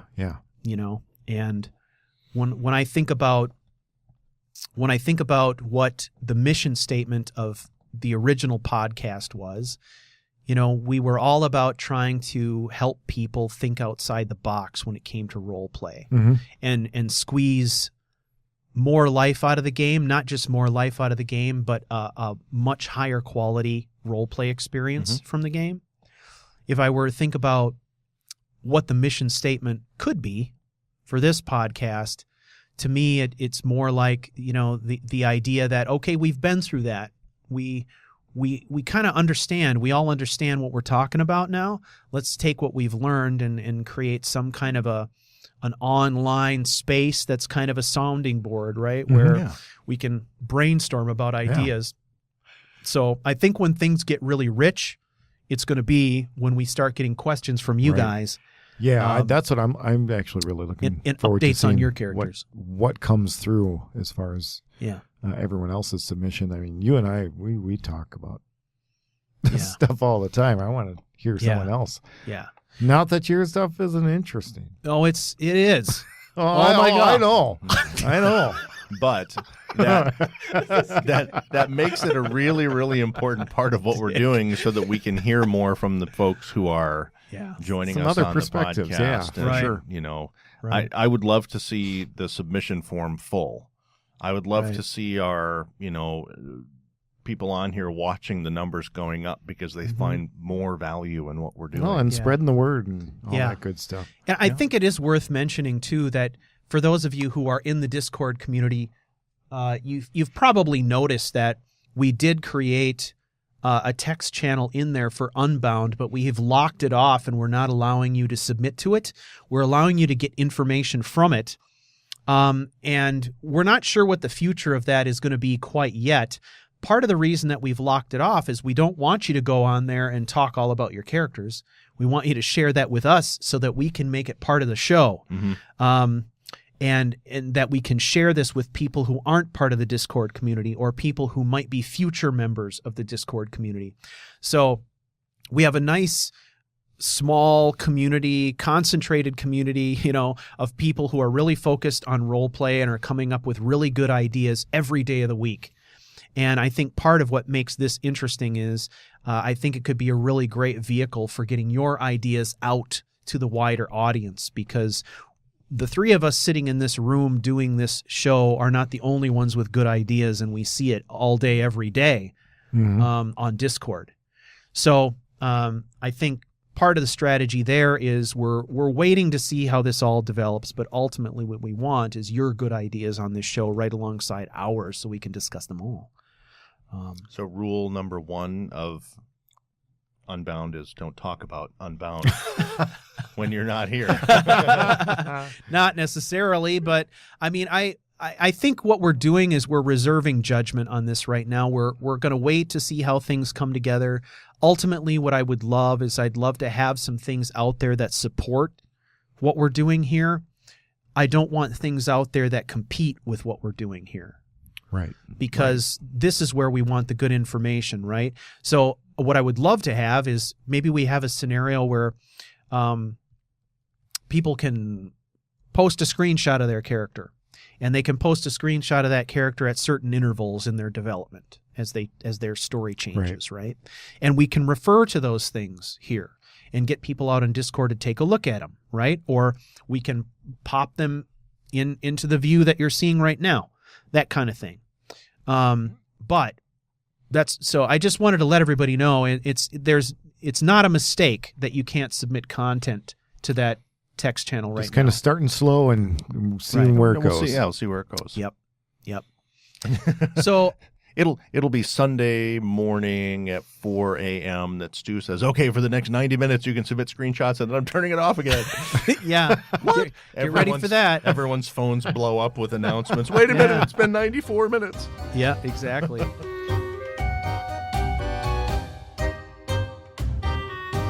gonna have to do it in the same In script. tape, yeah. Yes. Zoom. And we are back, ladies and gentlemen. We are back. Some And lively no one knows what Matt is doing. I'm playing the conversation gong. going on out there. No one can explain what I'm doing most of the time, Joe. Which is what makes you such a great fit. Because we're all the same way. It adds mystery. Not much intrigue, just mystery. Mystery. Yeah. Nothing intriguing about it. Nothing intriguing about that at Yeah. all. All right. Well, fellas, I think it's Q&A time or brainstorming time even, right? I mean, ideally, that's what we want to do. Sure. We had noticed that there have been some submissions to the forum. When we're doing a live stream, though, we're not limited to that, at least not yet. There may come a point later on. What are you looking for? Napkin or paper towel or something. Oh, yeah. That top drawer there. There's a roll of paper towels in there. Don't ask me why. It's none of your business. Wasn't planning on. Oh, no more paper towels for you. Oh, shit. Now you just have musical instruments. Yeah. So if you're in the live stream, we'll also, we'll take comments and questions and thoughts via YouTube chat as well. As Matt mentioned earlier, just preface them with question, all in caps. That helps us manage the incoming stuff. And You want we me are to read questions? well. If you got them, sure. Read them if you got them. Well, one of the things that we spent quite a bit of time talking about, because I already read it to you, was would we consider setting up a dedicated area for screenshots and brief profiles? We are talking about it. We got to figure it out. We're going to look at a way for folks to be able to do that. We certainly don't want to stymie creativity. So, in short, yes. How? Not sure yet. Yeah. It's like saying, come over here. You can paint on this wall all you want. Oh, no, not that. Yeah. Yeah. But yes, we definitely would love to be able to bring that aspect into something, but we've got to do it the right way. Yep, without a doubt. Without a doubt. We've got several different options we could pursue for that, and we'll definitely look into what the best option might be. One of the options that we have discussed would require the involvement of someone outside the three of us to manage it. We would only go that route if we knew we had someone who was highly dedicated to that effort. Otherwise, we'll find some other way using a social media platform or possibly Discord to do that. It's just a question of what the different tools will allow us to do. And we do have presence on several different social media areas, but it's spotty, and we want to be careful not to pick something that most people are not using or whatever. Right, So, right. And it's difficult because some of them aren't perhaps as interactive as others. I don't know that there's an awful lot of space for folks to be able to be posting character stuff on Instagram or whatever. Yeah. So we need to And find the right ideally, thing. what we'd like to do is if we're going to do it, like Joe says, do it right, which means do it in a way that's scalable so that you can post something early on in your character's story, but you can keep posting there. And Right. Make updates and edits. And yeah, make updates and edits. maybe swap out the screenshot. Right, that kind exactly. Yeah. So who knows how that'll work out. I think we'll do some exploration and see what options might be good. If you all have some ideas about platforms you think would be good for something like that, I mean, we're open to suggestions that we can do some research on. Otherwise, we will come up with something. Packet Loss wants to know if the Unbound text that you have here on the screen is something that can be used on screenshots. Yeah, sure. Is there a way for us to make that available for people to be able to drop on? Yes, I actually have created that in several different forms, including transparent PNG. So yes, For all the image nerds. Yeah, I can make that available to you, and you could use it to kind of paste it right up in the corner of your screenshots if you like. I'd be happy to do that. Kind of fun. Cool. Yeah, that's a good idea. That's a really good idea. I like that. Yeah. Maybe drop that where, on Discord or on the website or somewhere? I don't know. Well, I'll put it on Discord for sure. In fact, the Unbound logo all in white can already be found on Discord if you want to use that version. If you like this version I've created here that looks like it's chipped out of granite stone. and all that kind of stuff, I will make a version of that available too on Discord, but I could also make them just downloadable right from the Unbound webpage too. Might be kind of nice, because then we can we can see do a little that. bit more of the stuff that gets out there. And Sure. Yeah, why not? And tag it. I don't know if Unbound is a good hashtag, or if like CC Unbound or something, because who knows what people are using that hashtag for. But Yeah, I don't know. We'll have to Take a look at explore it. What that. are you worried about, man? you never know. I did a search for Unbound on Twitter, and I was frightened. Yeah. Yeah. Oh, So who knows? Yes, we'll find some way to get that out there. Thanks for asking. good idea. Anytime you can get those pieces on there, it's nice. It's a kind of a little living legacy for the gameplay that we're doing. Not just the three of us here, but for everyone else who's joining us in the community. Absolutely. All right. Well, show. What else we got? Anything? Are we done? Fusro Bra has a question. All right. Thoughts on a legacy of the Dragonborn, collector or treasure hunter characters? Love it. Love that mod. It's a great mod. I think it's actually, I'm pretty sure it's in my load order right now. Yes, in fact, I know it is. I know it is because that Khajiit I raided had a card. Oh, I have not used it, so He had cards that and were that's where stashed those in his cards card. come from. Okay. That's where the cards come from. Cool. They come from Legacy. So, yeah, that's awesome. nice. All right. It's a great concept. The thing I like about that is it's one of the best mods I've found that will allow it, just by installing it, you can create that concept we've talked about, that overarching narrative that can let you tie a whole bunch of quests together. Because immediately you can load that up and say, I'm a relic hunter. Oh, right? yeah. Or you can load it up and say, I'm a scientist, or Right, I'm an right. archaeologist, or I'm, you can do all these different things, right? And that mod is designed to sort of force you to get out into the world and look for stuff Sure. and bring it back, right? Right. And there's about Cool. 100 different reasons why you might do that. So by its very nature, it can kind of sometimes create the glue that could allow you to have one character that might do the companions and do the mage guild. Right. You know, right. that kind of thing. Right. It was Which a is heck of a pretty good crazy. question. It was a heck of a good mod. Sweet. Yeah. So There's Anything a else? link in the chat for anyone who's looking at Yeah. Legacy of the Dragonborn. yeah, that's a great one. And funny enough, it's one that I didn't start using until really recently. The problem I kept having is that the mod author recommends that you have the mod running before you start a character. Like when you first start a character, not introducing the mod after you're like level 10 Right. or something like that, because it's so closely tied in with a lot of the quests Okay. and stuff like I was that. going to ask why, and you already answered it. Yeah, and so the problem is every time I would think of, I should use that, I was You already at already- level 10 or 15, right? So now would be a good time to introduce it. Now is a perfect time. Even if you're not thinking about a character whose narrative has anything to do with being a relic hunter or managing a museum or whatever it is, the interesting items and locations that the mod adds are worth it just alone. So, Are there any other mods that you would suggest in the beginning? This is a topic actually that I was thinking about just before we went on break that I wanted to talk to you guys about is mod selection, right? One of the things that we mentioned in the play rules was trying to nail down your loadout before you start. Mm-hmm. But the last thing we want to do also is create a scenario where someone stifles a creative idea because they figure that something's against the rules. Right. That we're not rules lawyers here. We're just trying to set up a framework. Right. For some fun. Right, exactly. So there's the issue of when, what, and how when it comes to mods.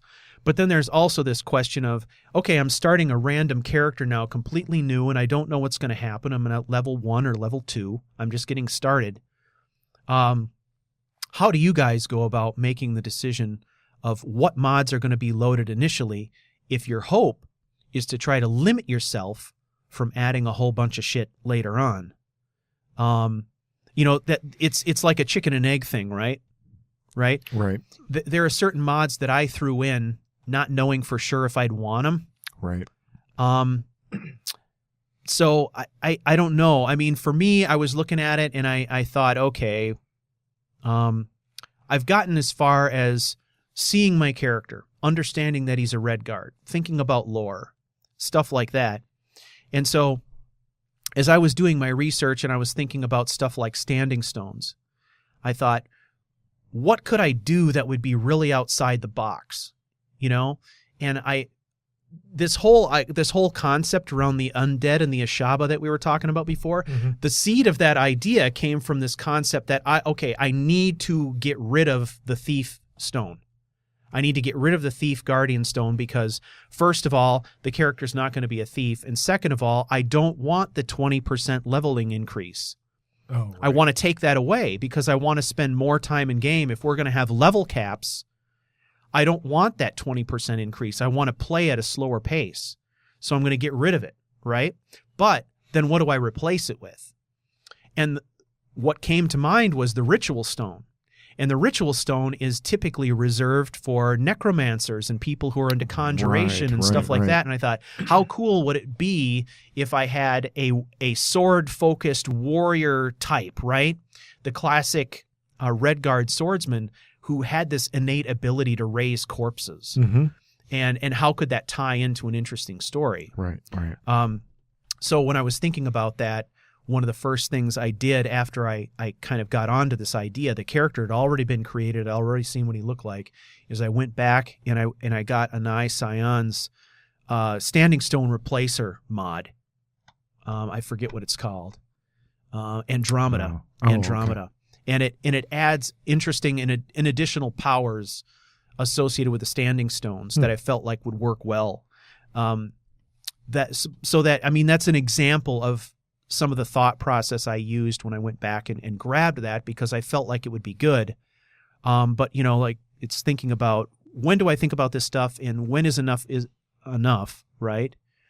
And would it make sense that, say, I hit level 15 and the character takes a hard right turn, that I would download something else? I mean, I think it's certainly worthy of discussion. Right. Well, using mods as a level up. Huh? Using mods like a level up. Well, kinda. I mean, what it is sometimes mods are a great way to sort of illustrate an important point in the story. Right. They can serve that function, I guess.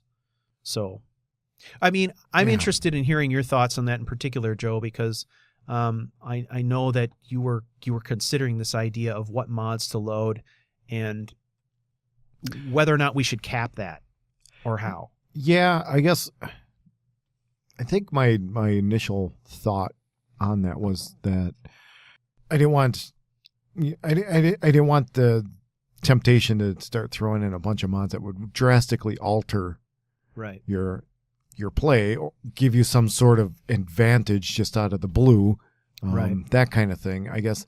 But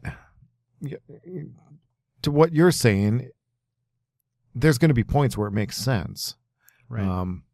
Then there's also the potential problem of introducing issues if you start putting in mods late. That's true. That's just innate to the modding experience in general. So you don't even seem very put off by that anymore, Joe. That's just the way it is. It's just the way it is. That's all right. It just broke my game. That's all right. So, well, I guess at this point I've become more comfortable in trying to troubleshoot where those problems could be. Yeah. Sometimes you're successful, sometimes you're not. But, right. For me, especially with my lower caliber machine, I need to try to figure out and get my loadout as defined right away as I can, because the more I start introducing stuff and it starts taxing the system even greater, the more problems I'm going to have. Yeah. And I probably have more in there now than I really should. But for me, it's things. I'm trying to think of some of the mods that I do have. We would be talking about. I mean, the mods that could interrupt role play would be things that could. I guess what I think about is beneficial is mods that maybe could enhance your narrative. Yeah. Versus mods that could drastically alter the mechanics of your game. Right. Yeah, and that's probably the best way to put it. All right. Yeah. So, yeah, I suppose doing something like what? Introducing a significant combat overhaul or something like that and doing it mid-game could potentially be a problem. Yeah, it could be a little jarring and do something that extensive is probably going to destabilize your game too. Possibly. Depending on what it is. But are there some mods that would change the nature of the game so much that you would recommend just staying away from it? Well, I don't think staying away from, but no. Knowing what you're getting. And so, for example, I'm thinking of perk overhauls. Yeah, exactly. Perk overhauls will drastically change how you play the game. And introducing something like that in a started game isn't a good idea. Right. One, it's going to destabilize it. And two, it's just kind of all of a sudden you've got these different things you can do for no particular reason. Sure. Okay. So, yeah, we're saying use the perk overhaul, more power to you. But start with a perk overhaul. Start with, yeah.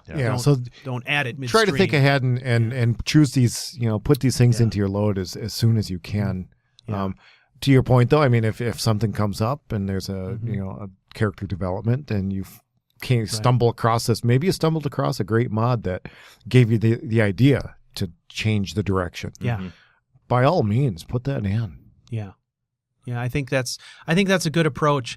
As you're thinking about something, consider your story, consider, what's in the spirit of the concept, what might not be in the spirit of the concept, and make your decisions based on what strikes you as aligning with the spirit of what Unbound is supposed to be. So and that really is just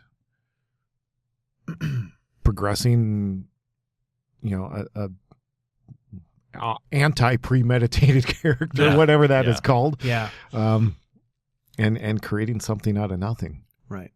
And if you can help augment that with mods, great. Yeah.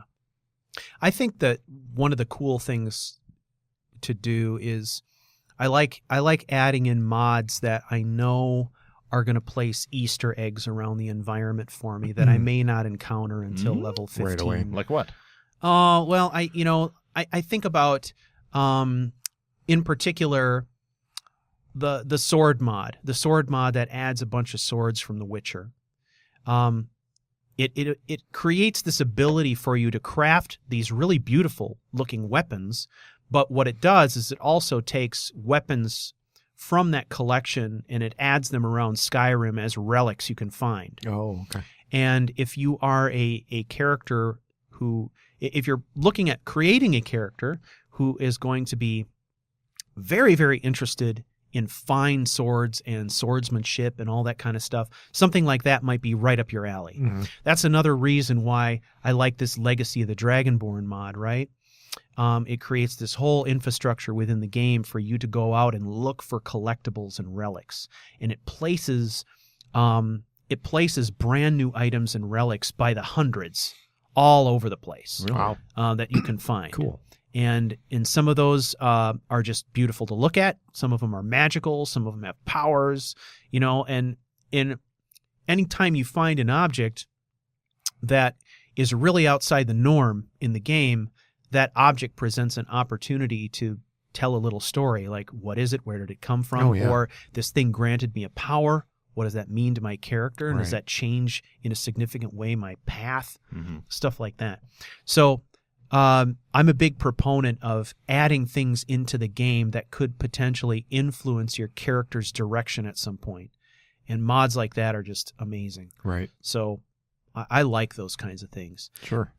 Especially in a situation where we're all so damn familiar with the quests and side quests that come with the game. It's like, throw me something that is either going to take me on a path that I don't understand at all and have never done before, Right. or something that is going to add an element to an existing quest that I'm very familiar with that will enhance it in a way that I wouldn't expect it. Right. So, those things are cool. I like those things. A lot of people Cool. talking about convenient horses, and is there immersive horses? There is. There's a mod. I don't know if it's available for SE, but Immersive Horses was available for Legacy at one point. I used to use it instead of Convenient Horses. I'd never used a horse mod, so I used convenient, but only because it made me possible to get around all over Skyrim faster. Because the magnetic horse can go up the sides of. well, yeah, horses in Skyrim are amazing animals. Yeah. Yeah. I've used. They're like geckos, really. Pegasi. Gosh, I can't remember the name of it. Other folks playing with I've used campfire Better mods. Fast Travel, which Mhm. offers alternate, fast traveling modes, Yep. kind of placed in areas that don't have them at the moment. So, So putting carts where carts carts wouldn't normally be. or carts and boats and stuff like cool. that, where it might make sense to put them. Right.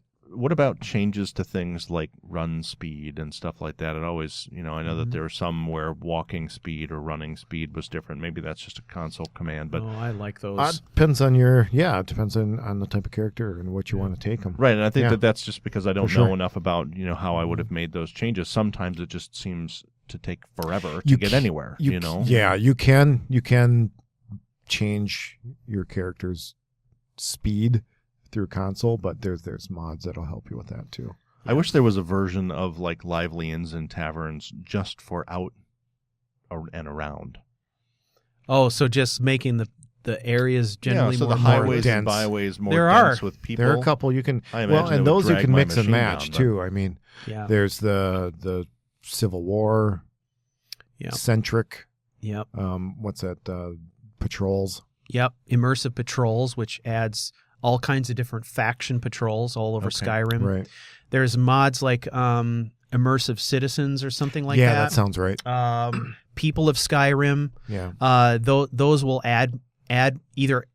Well, they add more people to the populated areas, and then there's some like Cutting Room Floor and Artmore has some specific city mods Right. that will take these little towns, and basically what he's done is he's gone and taken a look at all the citizens that purport to live in a town Mhm. and made sure everyone that claims to live in that town actually has a house. Because they will add, Makes sense. a lot of characters to Right. a little place like Darkwater Crossing. You see all these people all over Darkwater Crossing, but but there's there's like nothing there. one house. Yeah. Right? They have to take turns. Right. So if you go It's out added and on get his Tuesday little from 12 More until of a 4. hostel. collection of mods, that'll do it. Stuff like that. Yeah. I think there's one called Populated Skyrim or something like that. I don't know.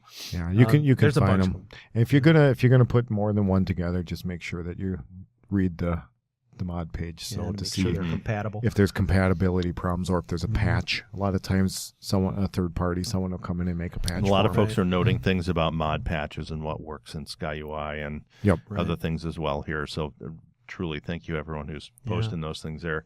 I think that the comments about mods, has not been lost on me in the last 2 years. I just have been very careful about which ones I wanted to try to put my game performance to. When I'm playing on the desktop PC, it doesn't really matter. I can throw Right. pretty much anything at it, but Right. I don't have the experience in trying to do some of the troubleshooting. So if there's something to pick right from the get-go that will change the From a nature get-go? of the game, right from it, like the horses, gecko. You're playing an Argonian. Okay, I got you. An Argonian with a gecko horse, yes. Yeah. Immersive citizens. Immersive Citizens. Do some research on that one. There's going to be Make a sure few. you read the fine print on that one. There was a time when that mod had some issues, but Immersive I Citizens. think they've been resolved. Pretty sure. But there's I think in general, if you're adding lots of mods that do things like add additional models to the game so that it adds more citizens or it makes a city more complicated. Mm-hmm. Those are things that are going to stress your system. Oh, yeah. Yeah, because it's adding more objects. So Right. Yeah. However, I think there are other ones that, are archives of things like, adding more weapons and armor. Those aren't things that I think are going to stress your system, because it's not like I'm going to add immersive weapons and now every weapon is going to appear on the screen at once. right. No, that's not how that works, right? Right. What you want to do is, I think, try to avoid those things that are going to tax your system, which means more models on the screen doing things associated with AI and all this kind of stuff at the same time. So, maybe you have a more Spartan Skyrim, but you find a way to dress it up by, adding in more collectibles and objects for you to find and use and stuff like that. Add some enhancements in for maybe things like food items and survival, or stuff like that. Stuff that's not going to go make your system go bonkers Stuff that to makes try you to keep up. And again, if you're not loading everything onto the screen, some of the mods that I know are overhauls for mesh, for all the leaves and bark and grass. Yeah. There's textures, all those texture mods. But to me, it has always felt that Skyrim is incredibly sparsely populated. And you get into some of the towns and you open up, because I've got lively inns and taverns running. When you walk into the House of Troubles and there's 400 people in there and you can barely hear anything. And, where do all these people live? They have to come from somewhere. Yeah. They come across the border. They all Right. Yeah. They come across the border to get drunk and buy fireworks. Like I was going to say, like Minnesota's going to buy fireworks. Yeah, that's what they do, bastards. You only get the best fireworks in Skyrim. Oh, totally. So, yeah, I think it's kind of a balancing act, right? To think about what mods do I want that'll support my character, and my gut is telling me that pre-level 1, I may want to go this direction. So what things will I have loaded versus when will I load something special later on that reflects the direction my story's going? Right. You all out there are the author of this story that you're telling. So you have to pick and choose for yourself what you think is going to enhance your storytelling. So I guess we would invite you to use your own discretion there. Mm-hmm. You know very well what the spirit of this whole experiment is, so do what you must do. And as sometimes happens in experiments, they fail and you start over. That's true. Or you don't follow the rules that are set out by the people and you mess up before you even get started. Yes. You totally didn't do anything random, Matt. Yeah. This was about random. Well, there's a couple things you did random. Yeah, well, I did them somewhat random, but it wasn't like Joe's screenshot. Oh, look, click random, you're done. What about the 43 other screens I saw? Yeah. And I'm going to name him Steiner McGander. The semi-naked Nord. No more of those. Einer Stegander has been left alone. Oh, my God. His sister was so disappointed that he forgot all of his clothes at home. She left him out to die a Can't cold take death her in brother Frostfall. anywhere. Nope. Yeah. What race was your character again? What did you end up with? Hi, elf. Hi. Oh, elf. that's right. That's right. Hi, elf. Doobie doo. All right. We had some comments about the high elf skooma purveyor. Ah, There you go.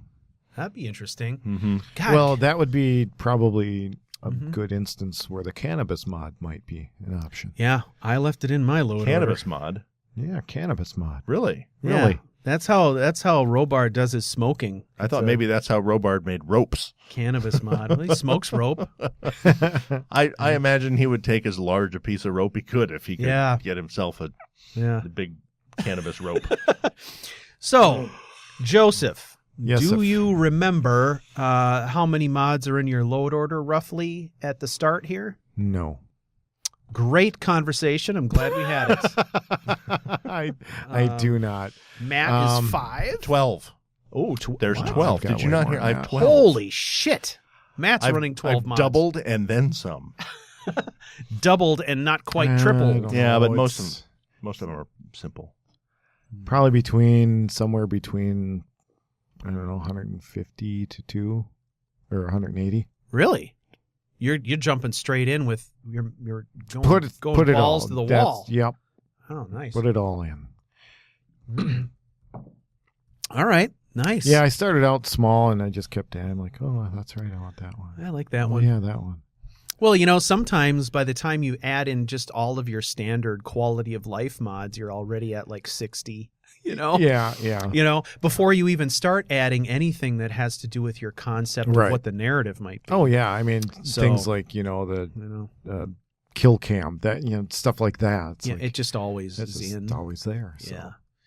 Yeah. I'd have to count up I for don't sure, know. but it's probably at least 150. Okay. I started out by picking my mod list from Twist, which I think was 128 mods. Okay. Wow. And then I went through that and started pulling out the things that I knew I wasn't going to need. I think in the end, I ended up at like 78. Wow, that's pretty good. Not bad. Not bad. I mean, obviously I've got some staples that are just always there. What is one that you could not do without? Ordinator. I can't play without Ordinator. I can't play without Apocalypse spell package, and I can't Yep, I play agree. without the corresponding enchantments, which is Summer Mist. Always those three. For the most part, Mm-hmm.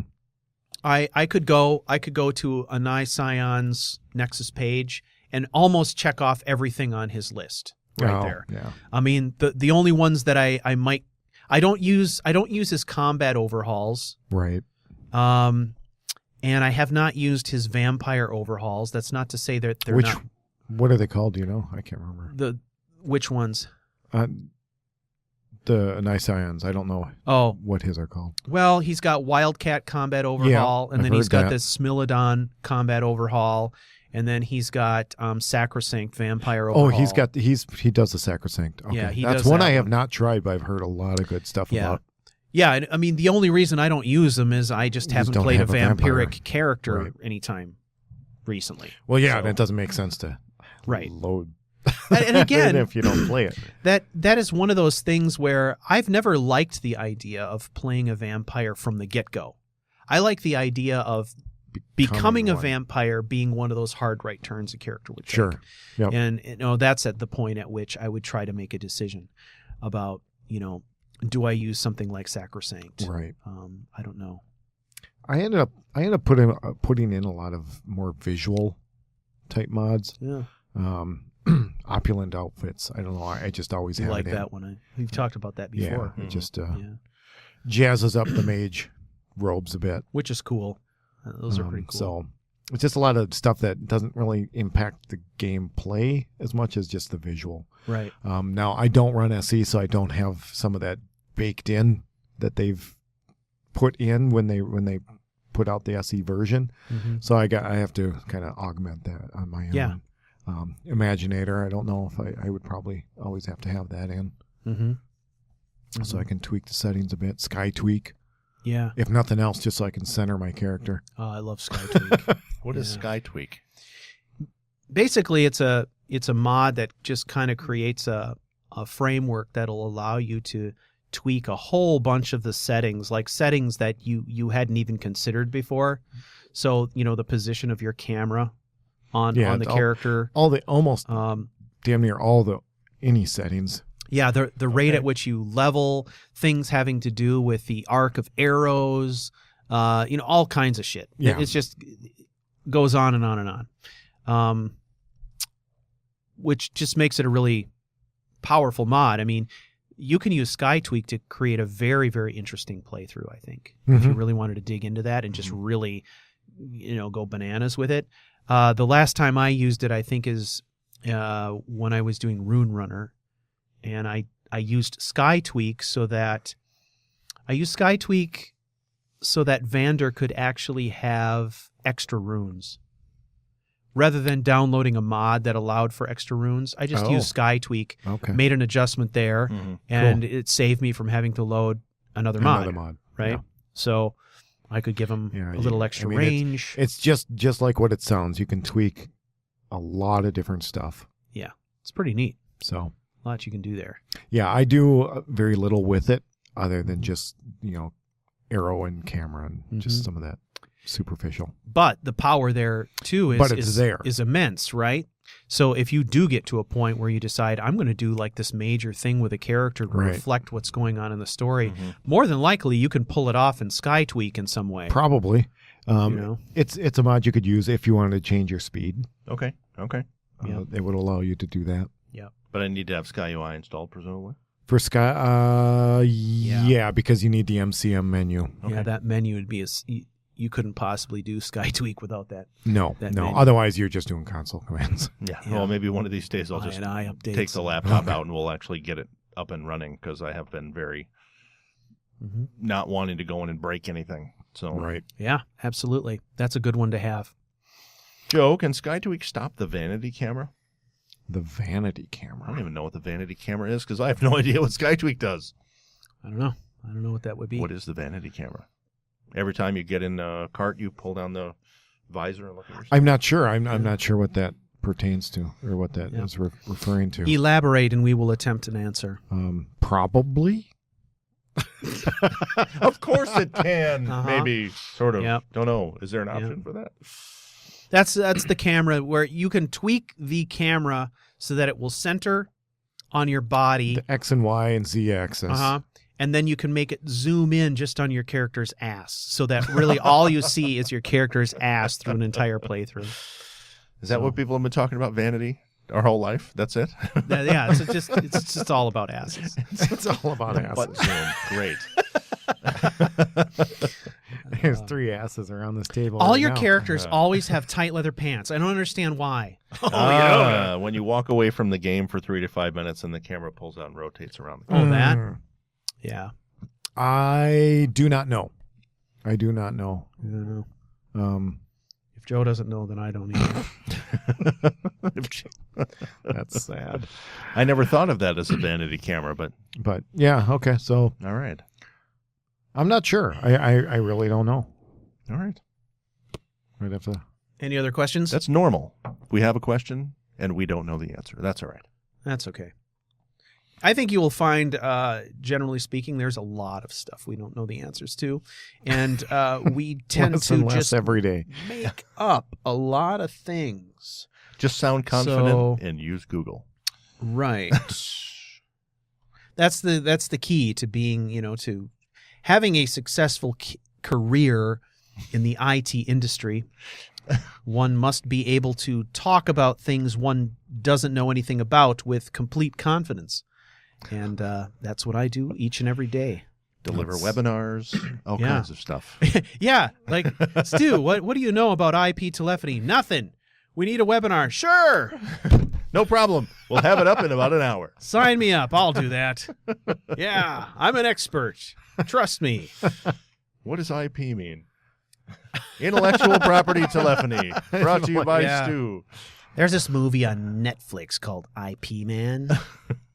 It's a great kung fu movie. Ip Man. You're going to want to watch that to get a little background on IP telephony. Return to me when you've watched it. The Wind would like to know if we'll be updating all the rules and discussion that's pertinent to this on the site. Nope. And good night. Well, it depends. If it requires work, then no. I think I don't know that we have that many rules right now. I think that it's just trying, if there's significant changes that we find over time, if we've made something too broad and we want to bring it in, like right now you were talking about trying to say that you want to maintain levels between 8 and 12 or whatever our limits were for the first round, right? Yeah. So I guess yes, as it seems like necessary. Right now, there really isn't any changes since we haven't really gotten going. But if something major comes along that we feel we need to update, we will certainly do that. Tell the wind that we will gladly bestow upon her all the permissions she requires to update that page. I'm fairly sure she's going to hear it in about 30 seconds. Oh, God, we're clever. Totally. It's amazing the things that we can, delegate. I would love to do more Deflect. delegation, but that's my own problem. But in this one, so far as show notes were to go, I think that it would be just saying, initial character startup, and by the next time, don't do anything higher than level 12. Yeah. I mean, yeah. Says, make it so. What does that mean exactly? All the permissions, all the levels. Okay. Let me do it all. On all your permissions belong to us. Yeah, I mean, I guess we do at some level have to find a single convenient spot to put stuff like, here's where we're at currently. Right. And here's where we're going, and here's the date of the next broadcast. Right? I guess what we've done is roped ourselves into a certain amount of work. God damn it! A little bit, but it doesn't. But it doesn't have to be much. It doesn't have to be much. You guys. God, all we do is try to find a way to get out of freaking work. And here we've done it again. Son of a bitch. Okay, very simply, we can make a couple of little updates to the website. I can even help. What? I can even help. You heard it. Blame me when it doesn't work. Right here. You heard it. Not you a heard lot, it here. but we'll get some basic Live. updates out there. Maybe we'll even try to add a couple notes out here. We said it at the same time. Like, it was bad. But I do think that right now, for the first round, we're capping at level 12. Well, let's discuss that, Joe. Because we wanted a floor, right? Because otherwise I'll stay at level 2 for way too long. So we wanted to get up past level 6. Yeah. And then you said, level 8 to level 10 somewhere. So let's figure out what it's going to be. Yeah. Joe is level meister. And go. So I'm the only one that's level-headed. Correct. I'm too rounded. Me too. At this point, it's just kind of all just arbitrary, really. I mean... Yeah. But if we're trying to provide some rails, they're looking for so some we're guidance. looking at like what, from today, like 2 to 3 weeks? Well, I'm just looking at this. out. The next time that we do a broadcast is going to be on March the 5th. So that's going to give people a full 3 weeks to play. Right. So what's reasonable, I think, is for a range So in 3 weeks. my initial thought was probably, anywhere from 8 to 12. For some people, they could probably get up to 30 by then. Of course. But for others, like Matt. Hey, look right at me. I know. Look right at me. I got it. I know that there's a 2 after that, not played to level 1. So my initial reaction was, somewhere between levels 8 to 12. And at the very minimum, level 6. Right. And yeah, I mean, and that's 3 weeks for some of us, that's like, a day's worth of play because you spend from 9 a.m. to midnight playing. But exactly. Because if someone plays for 3 weeks for 8 hours a day. Right. But if you don't have that kind of time to invest, then I don't know. I guess think of it as just really fun homework. Yeah. pretty much. Imagine a scenario. I know it's hard to believe, but imagine a scenario in which homework was fun and you enjoyed doing it. Gasp. I guess I would support the idea of a range from levels 8 to 12. I mean, I feel like that's sufficient. Now remember here too, and I think having a minimum level of 6 is fine as well. Remember that what you're doing here, this is an attempt to not just play a character and level up, but the idea is you're sort of crafting some narrative as you go. You're going to take some steps, if you want to submit to the website, to do a little bit of documentation and keep track of where you are. The whole point of this exercise is that the next time that we get together on Monday, March 5th, that we will be able to have a discussion that is relevant to roughly the area that you're in level-wise. Right. And that's, I think, why we wanted to build this kind of range or this limitation, is so that kind of we're all able to speak to the same sort of occurrences, what's going on. So we don't have someone that's level 25 or 30 or 40. Yeah. And they've already done all this other stuff. And, right. Poor Matt back here is level 3. Going, what? Where's that? I've never heard of that. We're just trying to keep kind of a tight-knit group. Are there any mods that, if you do something totally boneheaded like I would typically do, that it would say, I'm sorry, I'm taking away one of your levels? That would be a great idea. It's sort of like saying you've been going to martial arts for a long time, but you are now getting like demerits, right? A level demerit mod. Oh no, that'd be terrible. You do something wrong and it starts to decrement your coins, or starts taking away possessions, or your house has been robbed, or whatever. You just hear that little ting in the background. Right. You're 50 gold less than. How is it that Breeze Home never gets broken into? Well, great you need a key. Well, I know, but it's pretty amazing. I think you could shove a pencil in there and it would open. But yeah, I don't know. I know they don't have complicated towers or nothing. I know, 100-foot towers. Yeah. The only way you can open this door is by going to the top of this 100-foot tower and flipping this lever. No keys. As long as you have the ability to climb a ladder, you're fine. I don't know. I guess. I don't know. Is there any? What do you think? Do you think 8 to 12, 8 to 15, 10 to 15? I really don't want to go over. Yeah, we can't make it too out far. of reach for people. So I think the best way that we can do this is to have a range. Yeah. And I think if I guess there's the option, and I actually did this myself because I really wanted to play. Like, this is so cool. Where am I going to start? I don't know, but I can't do it. I think I created a secondary character just for myself. Right. So I could scratch that play itch.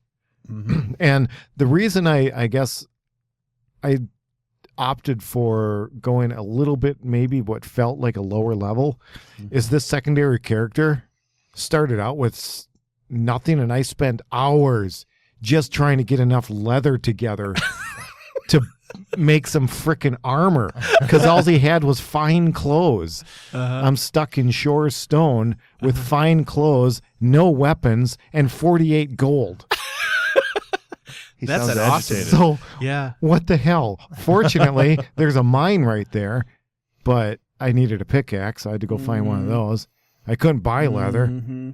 The only thing that saved me was that a wolf attacked a deer in town, and then the guards killed the wolf, so I could go and get the pelts from them. Nice. You're gonna need yourself a lot of them wolf pelts, I tell you what.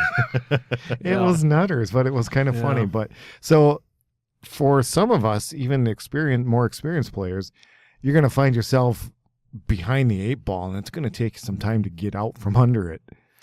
I think 8 to 12 is a good range. 8 to 12, try to at least get up to 6. Yep. That ought to still make for some good discussion. I think so. I think we'll be good. And I guess I don't know.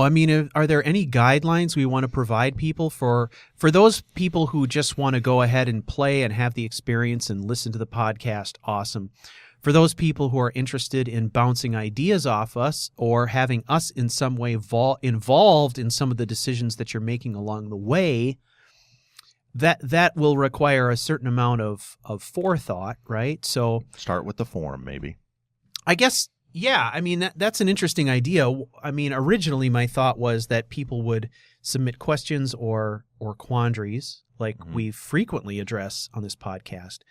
But one other interesting concept might also be if you wanted to add an element of randomness to your playthrough, or an element of something that was out of your control, I guess I would also invite you to use our forum to, submit some things to the forum that are like, hey, my character is at level 10. Here's briefly what I've done, and here's a decision I'm faced with, and let us or the community make the decision for you and see what happens after that. I mean, I guess what we're saying here is be fucking creative, and feel free to use our submission form in any way that you like to help us help you, right? And I may do the same. I mean, I think one of the things that's cool about this is that every single podcast, we will all have an opportunity to tell you about what we're doing, and you will have the opportunity to do the same. That's what the forum is for. I'm sorry that we have to keep it brief, but we want to make it as available as we can to people. And let's use that. Let's use that. Let's not make this just hey, this is what I'm doing. We don't need a bunch of reports. Let's get involved in each other's playthroughs. So if you want to use us for more than just a sounding board or to get an answer to a question, we're open to that. That sounds pretty awesome. Yeah. To me, that sounds like a great community kind of focused activity. Mm-hmm. So, let's do that. That sounds way more interesting. Yeah, so cool. Yeah, we're gonna play this through Character Crusade Unbound. Who knows what levels we'll play to, how long we'll do this. Maybe at some point we'll refresh, right? And we'll start over again. It'll be Skyrim Unlimited. And then we'll create some new fucking characters. And then Skyrim Unleashed. Yeah, and then Skyrim Unleashed. Yeah. Unhinged. Undaunted, unhinged. Yeah. Woohoo, we can un ourselves all year. Yeah. If this playthrough is unhinged, everybody's got to be nuts. And when we're done unning, we can redux. We can redux. Ooh. Yeah, Unbound Redux. Back to our roots. By that time, we'll be in our 60s. Oh my God! So not that far. Yeah. Oh yeah, and that'll be still before TES 6 comes out. Probably. But still. Now, for the people who are wondering how they're going to get questions wrapped up in 300 characters or less, just pose your question. Not every case do you have to provide backstory, character information. I'm faced with the following choice. Which way should I go? Yep. And that's okay too. Mm-hmm. Immersive, Unbound, Redux. Yes. I'm trying to decide my character background. I was either raised by wolves or mammoths. I can't decide. Let us help you with that. Mammoths. Mammoths, for sure. Obviously. Choose the big one. You were you were the child of a giant. Yeah. So... Yeah. This is going to be great. This is going to be great. We got Skyrim Undressed. Oh, I like it. Followed by yours. hashtag smooth molasses. Oh yeah. Oh my. Oh. All right. I'm just going to say thank you to our amazing community for all the chat stuff here. This is so fun. Yeah. I would agree. Any other questions there that we need to nail down, or are we good? There are no other ones here. People were wondering whether or not clothes were required for the game. Nope. Do you want to do another Naked Nord thing? Go for it. You play how you want to play. Yeah. Whether it's your character or whether it's you, that is up to you. No limits. It's Unbound. It's verging on unhinged. It's quite literally unbound. That's right. That's right. Well, ladies and gentlemen, our condolences for having sat through the first episode of Character Crusade Unbound, Random Skyrim Roleplay. It has been a pleasure to have you here tonight. Yes, it has. And we have had you. You've been had. You've been had. I hope you appreciate what we've gifted you tonight.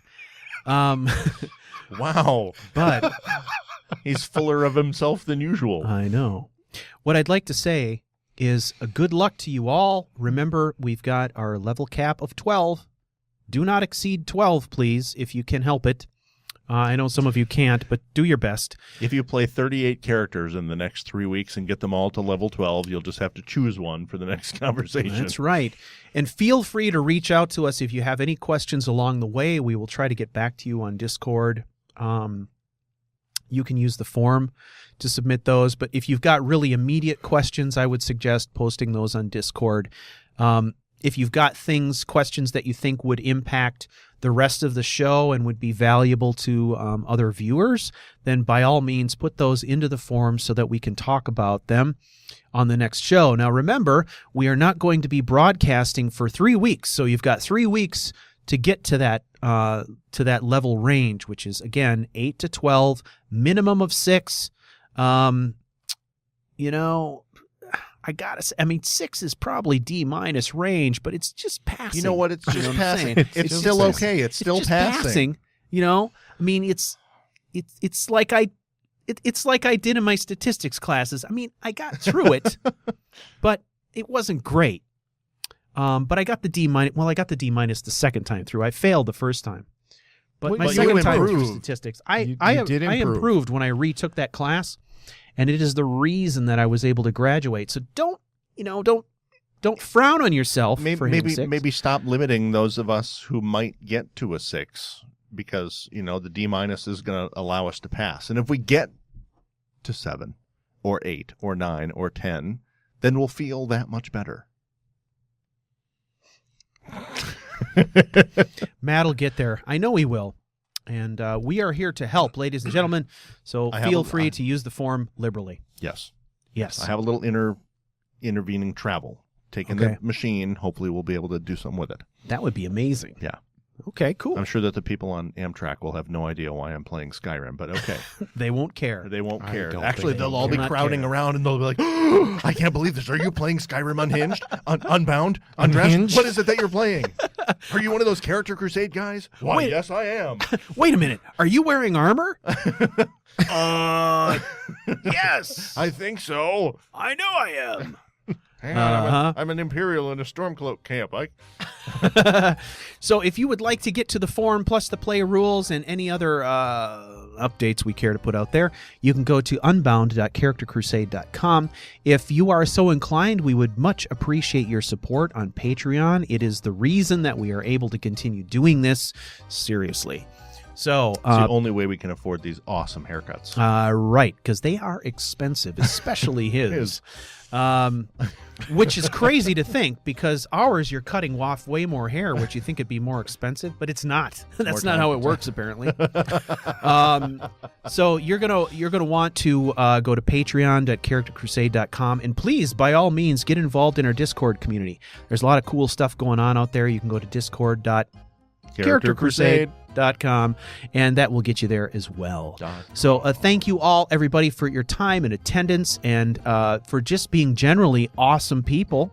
Totally. And we will see you in 3 weeks' time for a massive, epic, crazy update. All right? All right. All right. Good. See you later. Fellas. We'll Bye-bye. see ya. Bye-bye.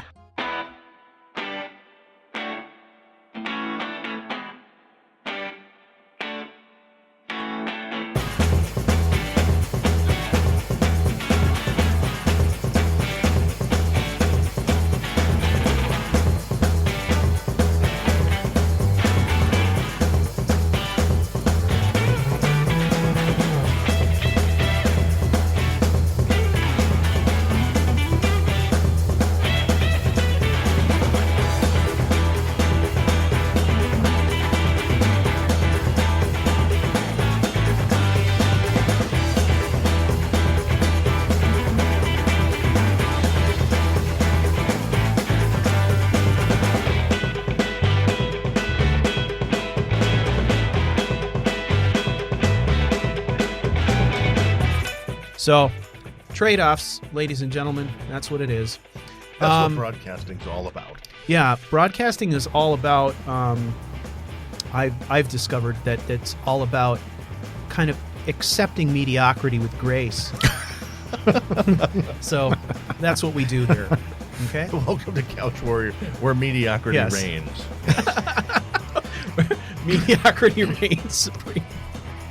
Reminds me of the Common Man opening, Da-da-da. where the best of the lousiest and the lousiest of the best.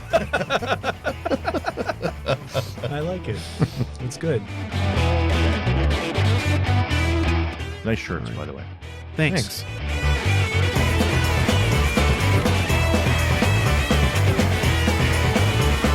No, you got to look I can't. me deep in the eyes, Joe.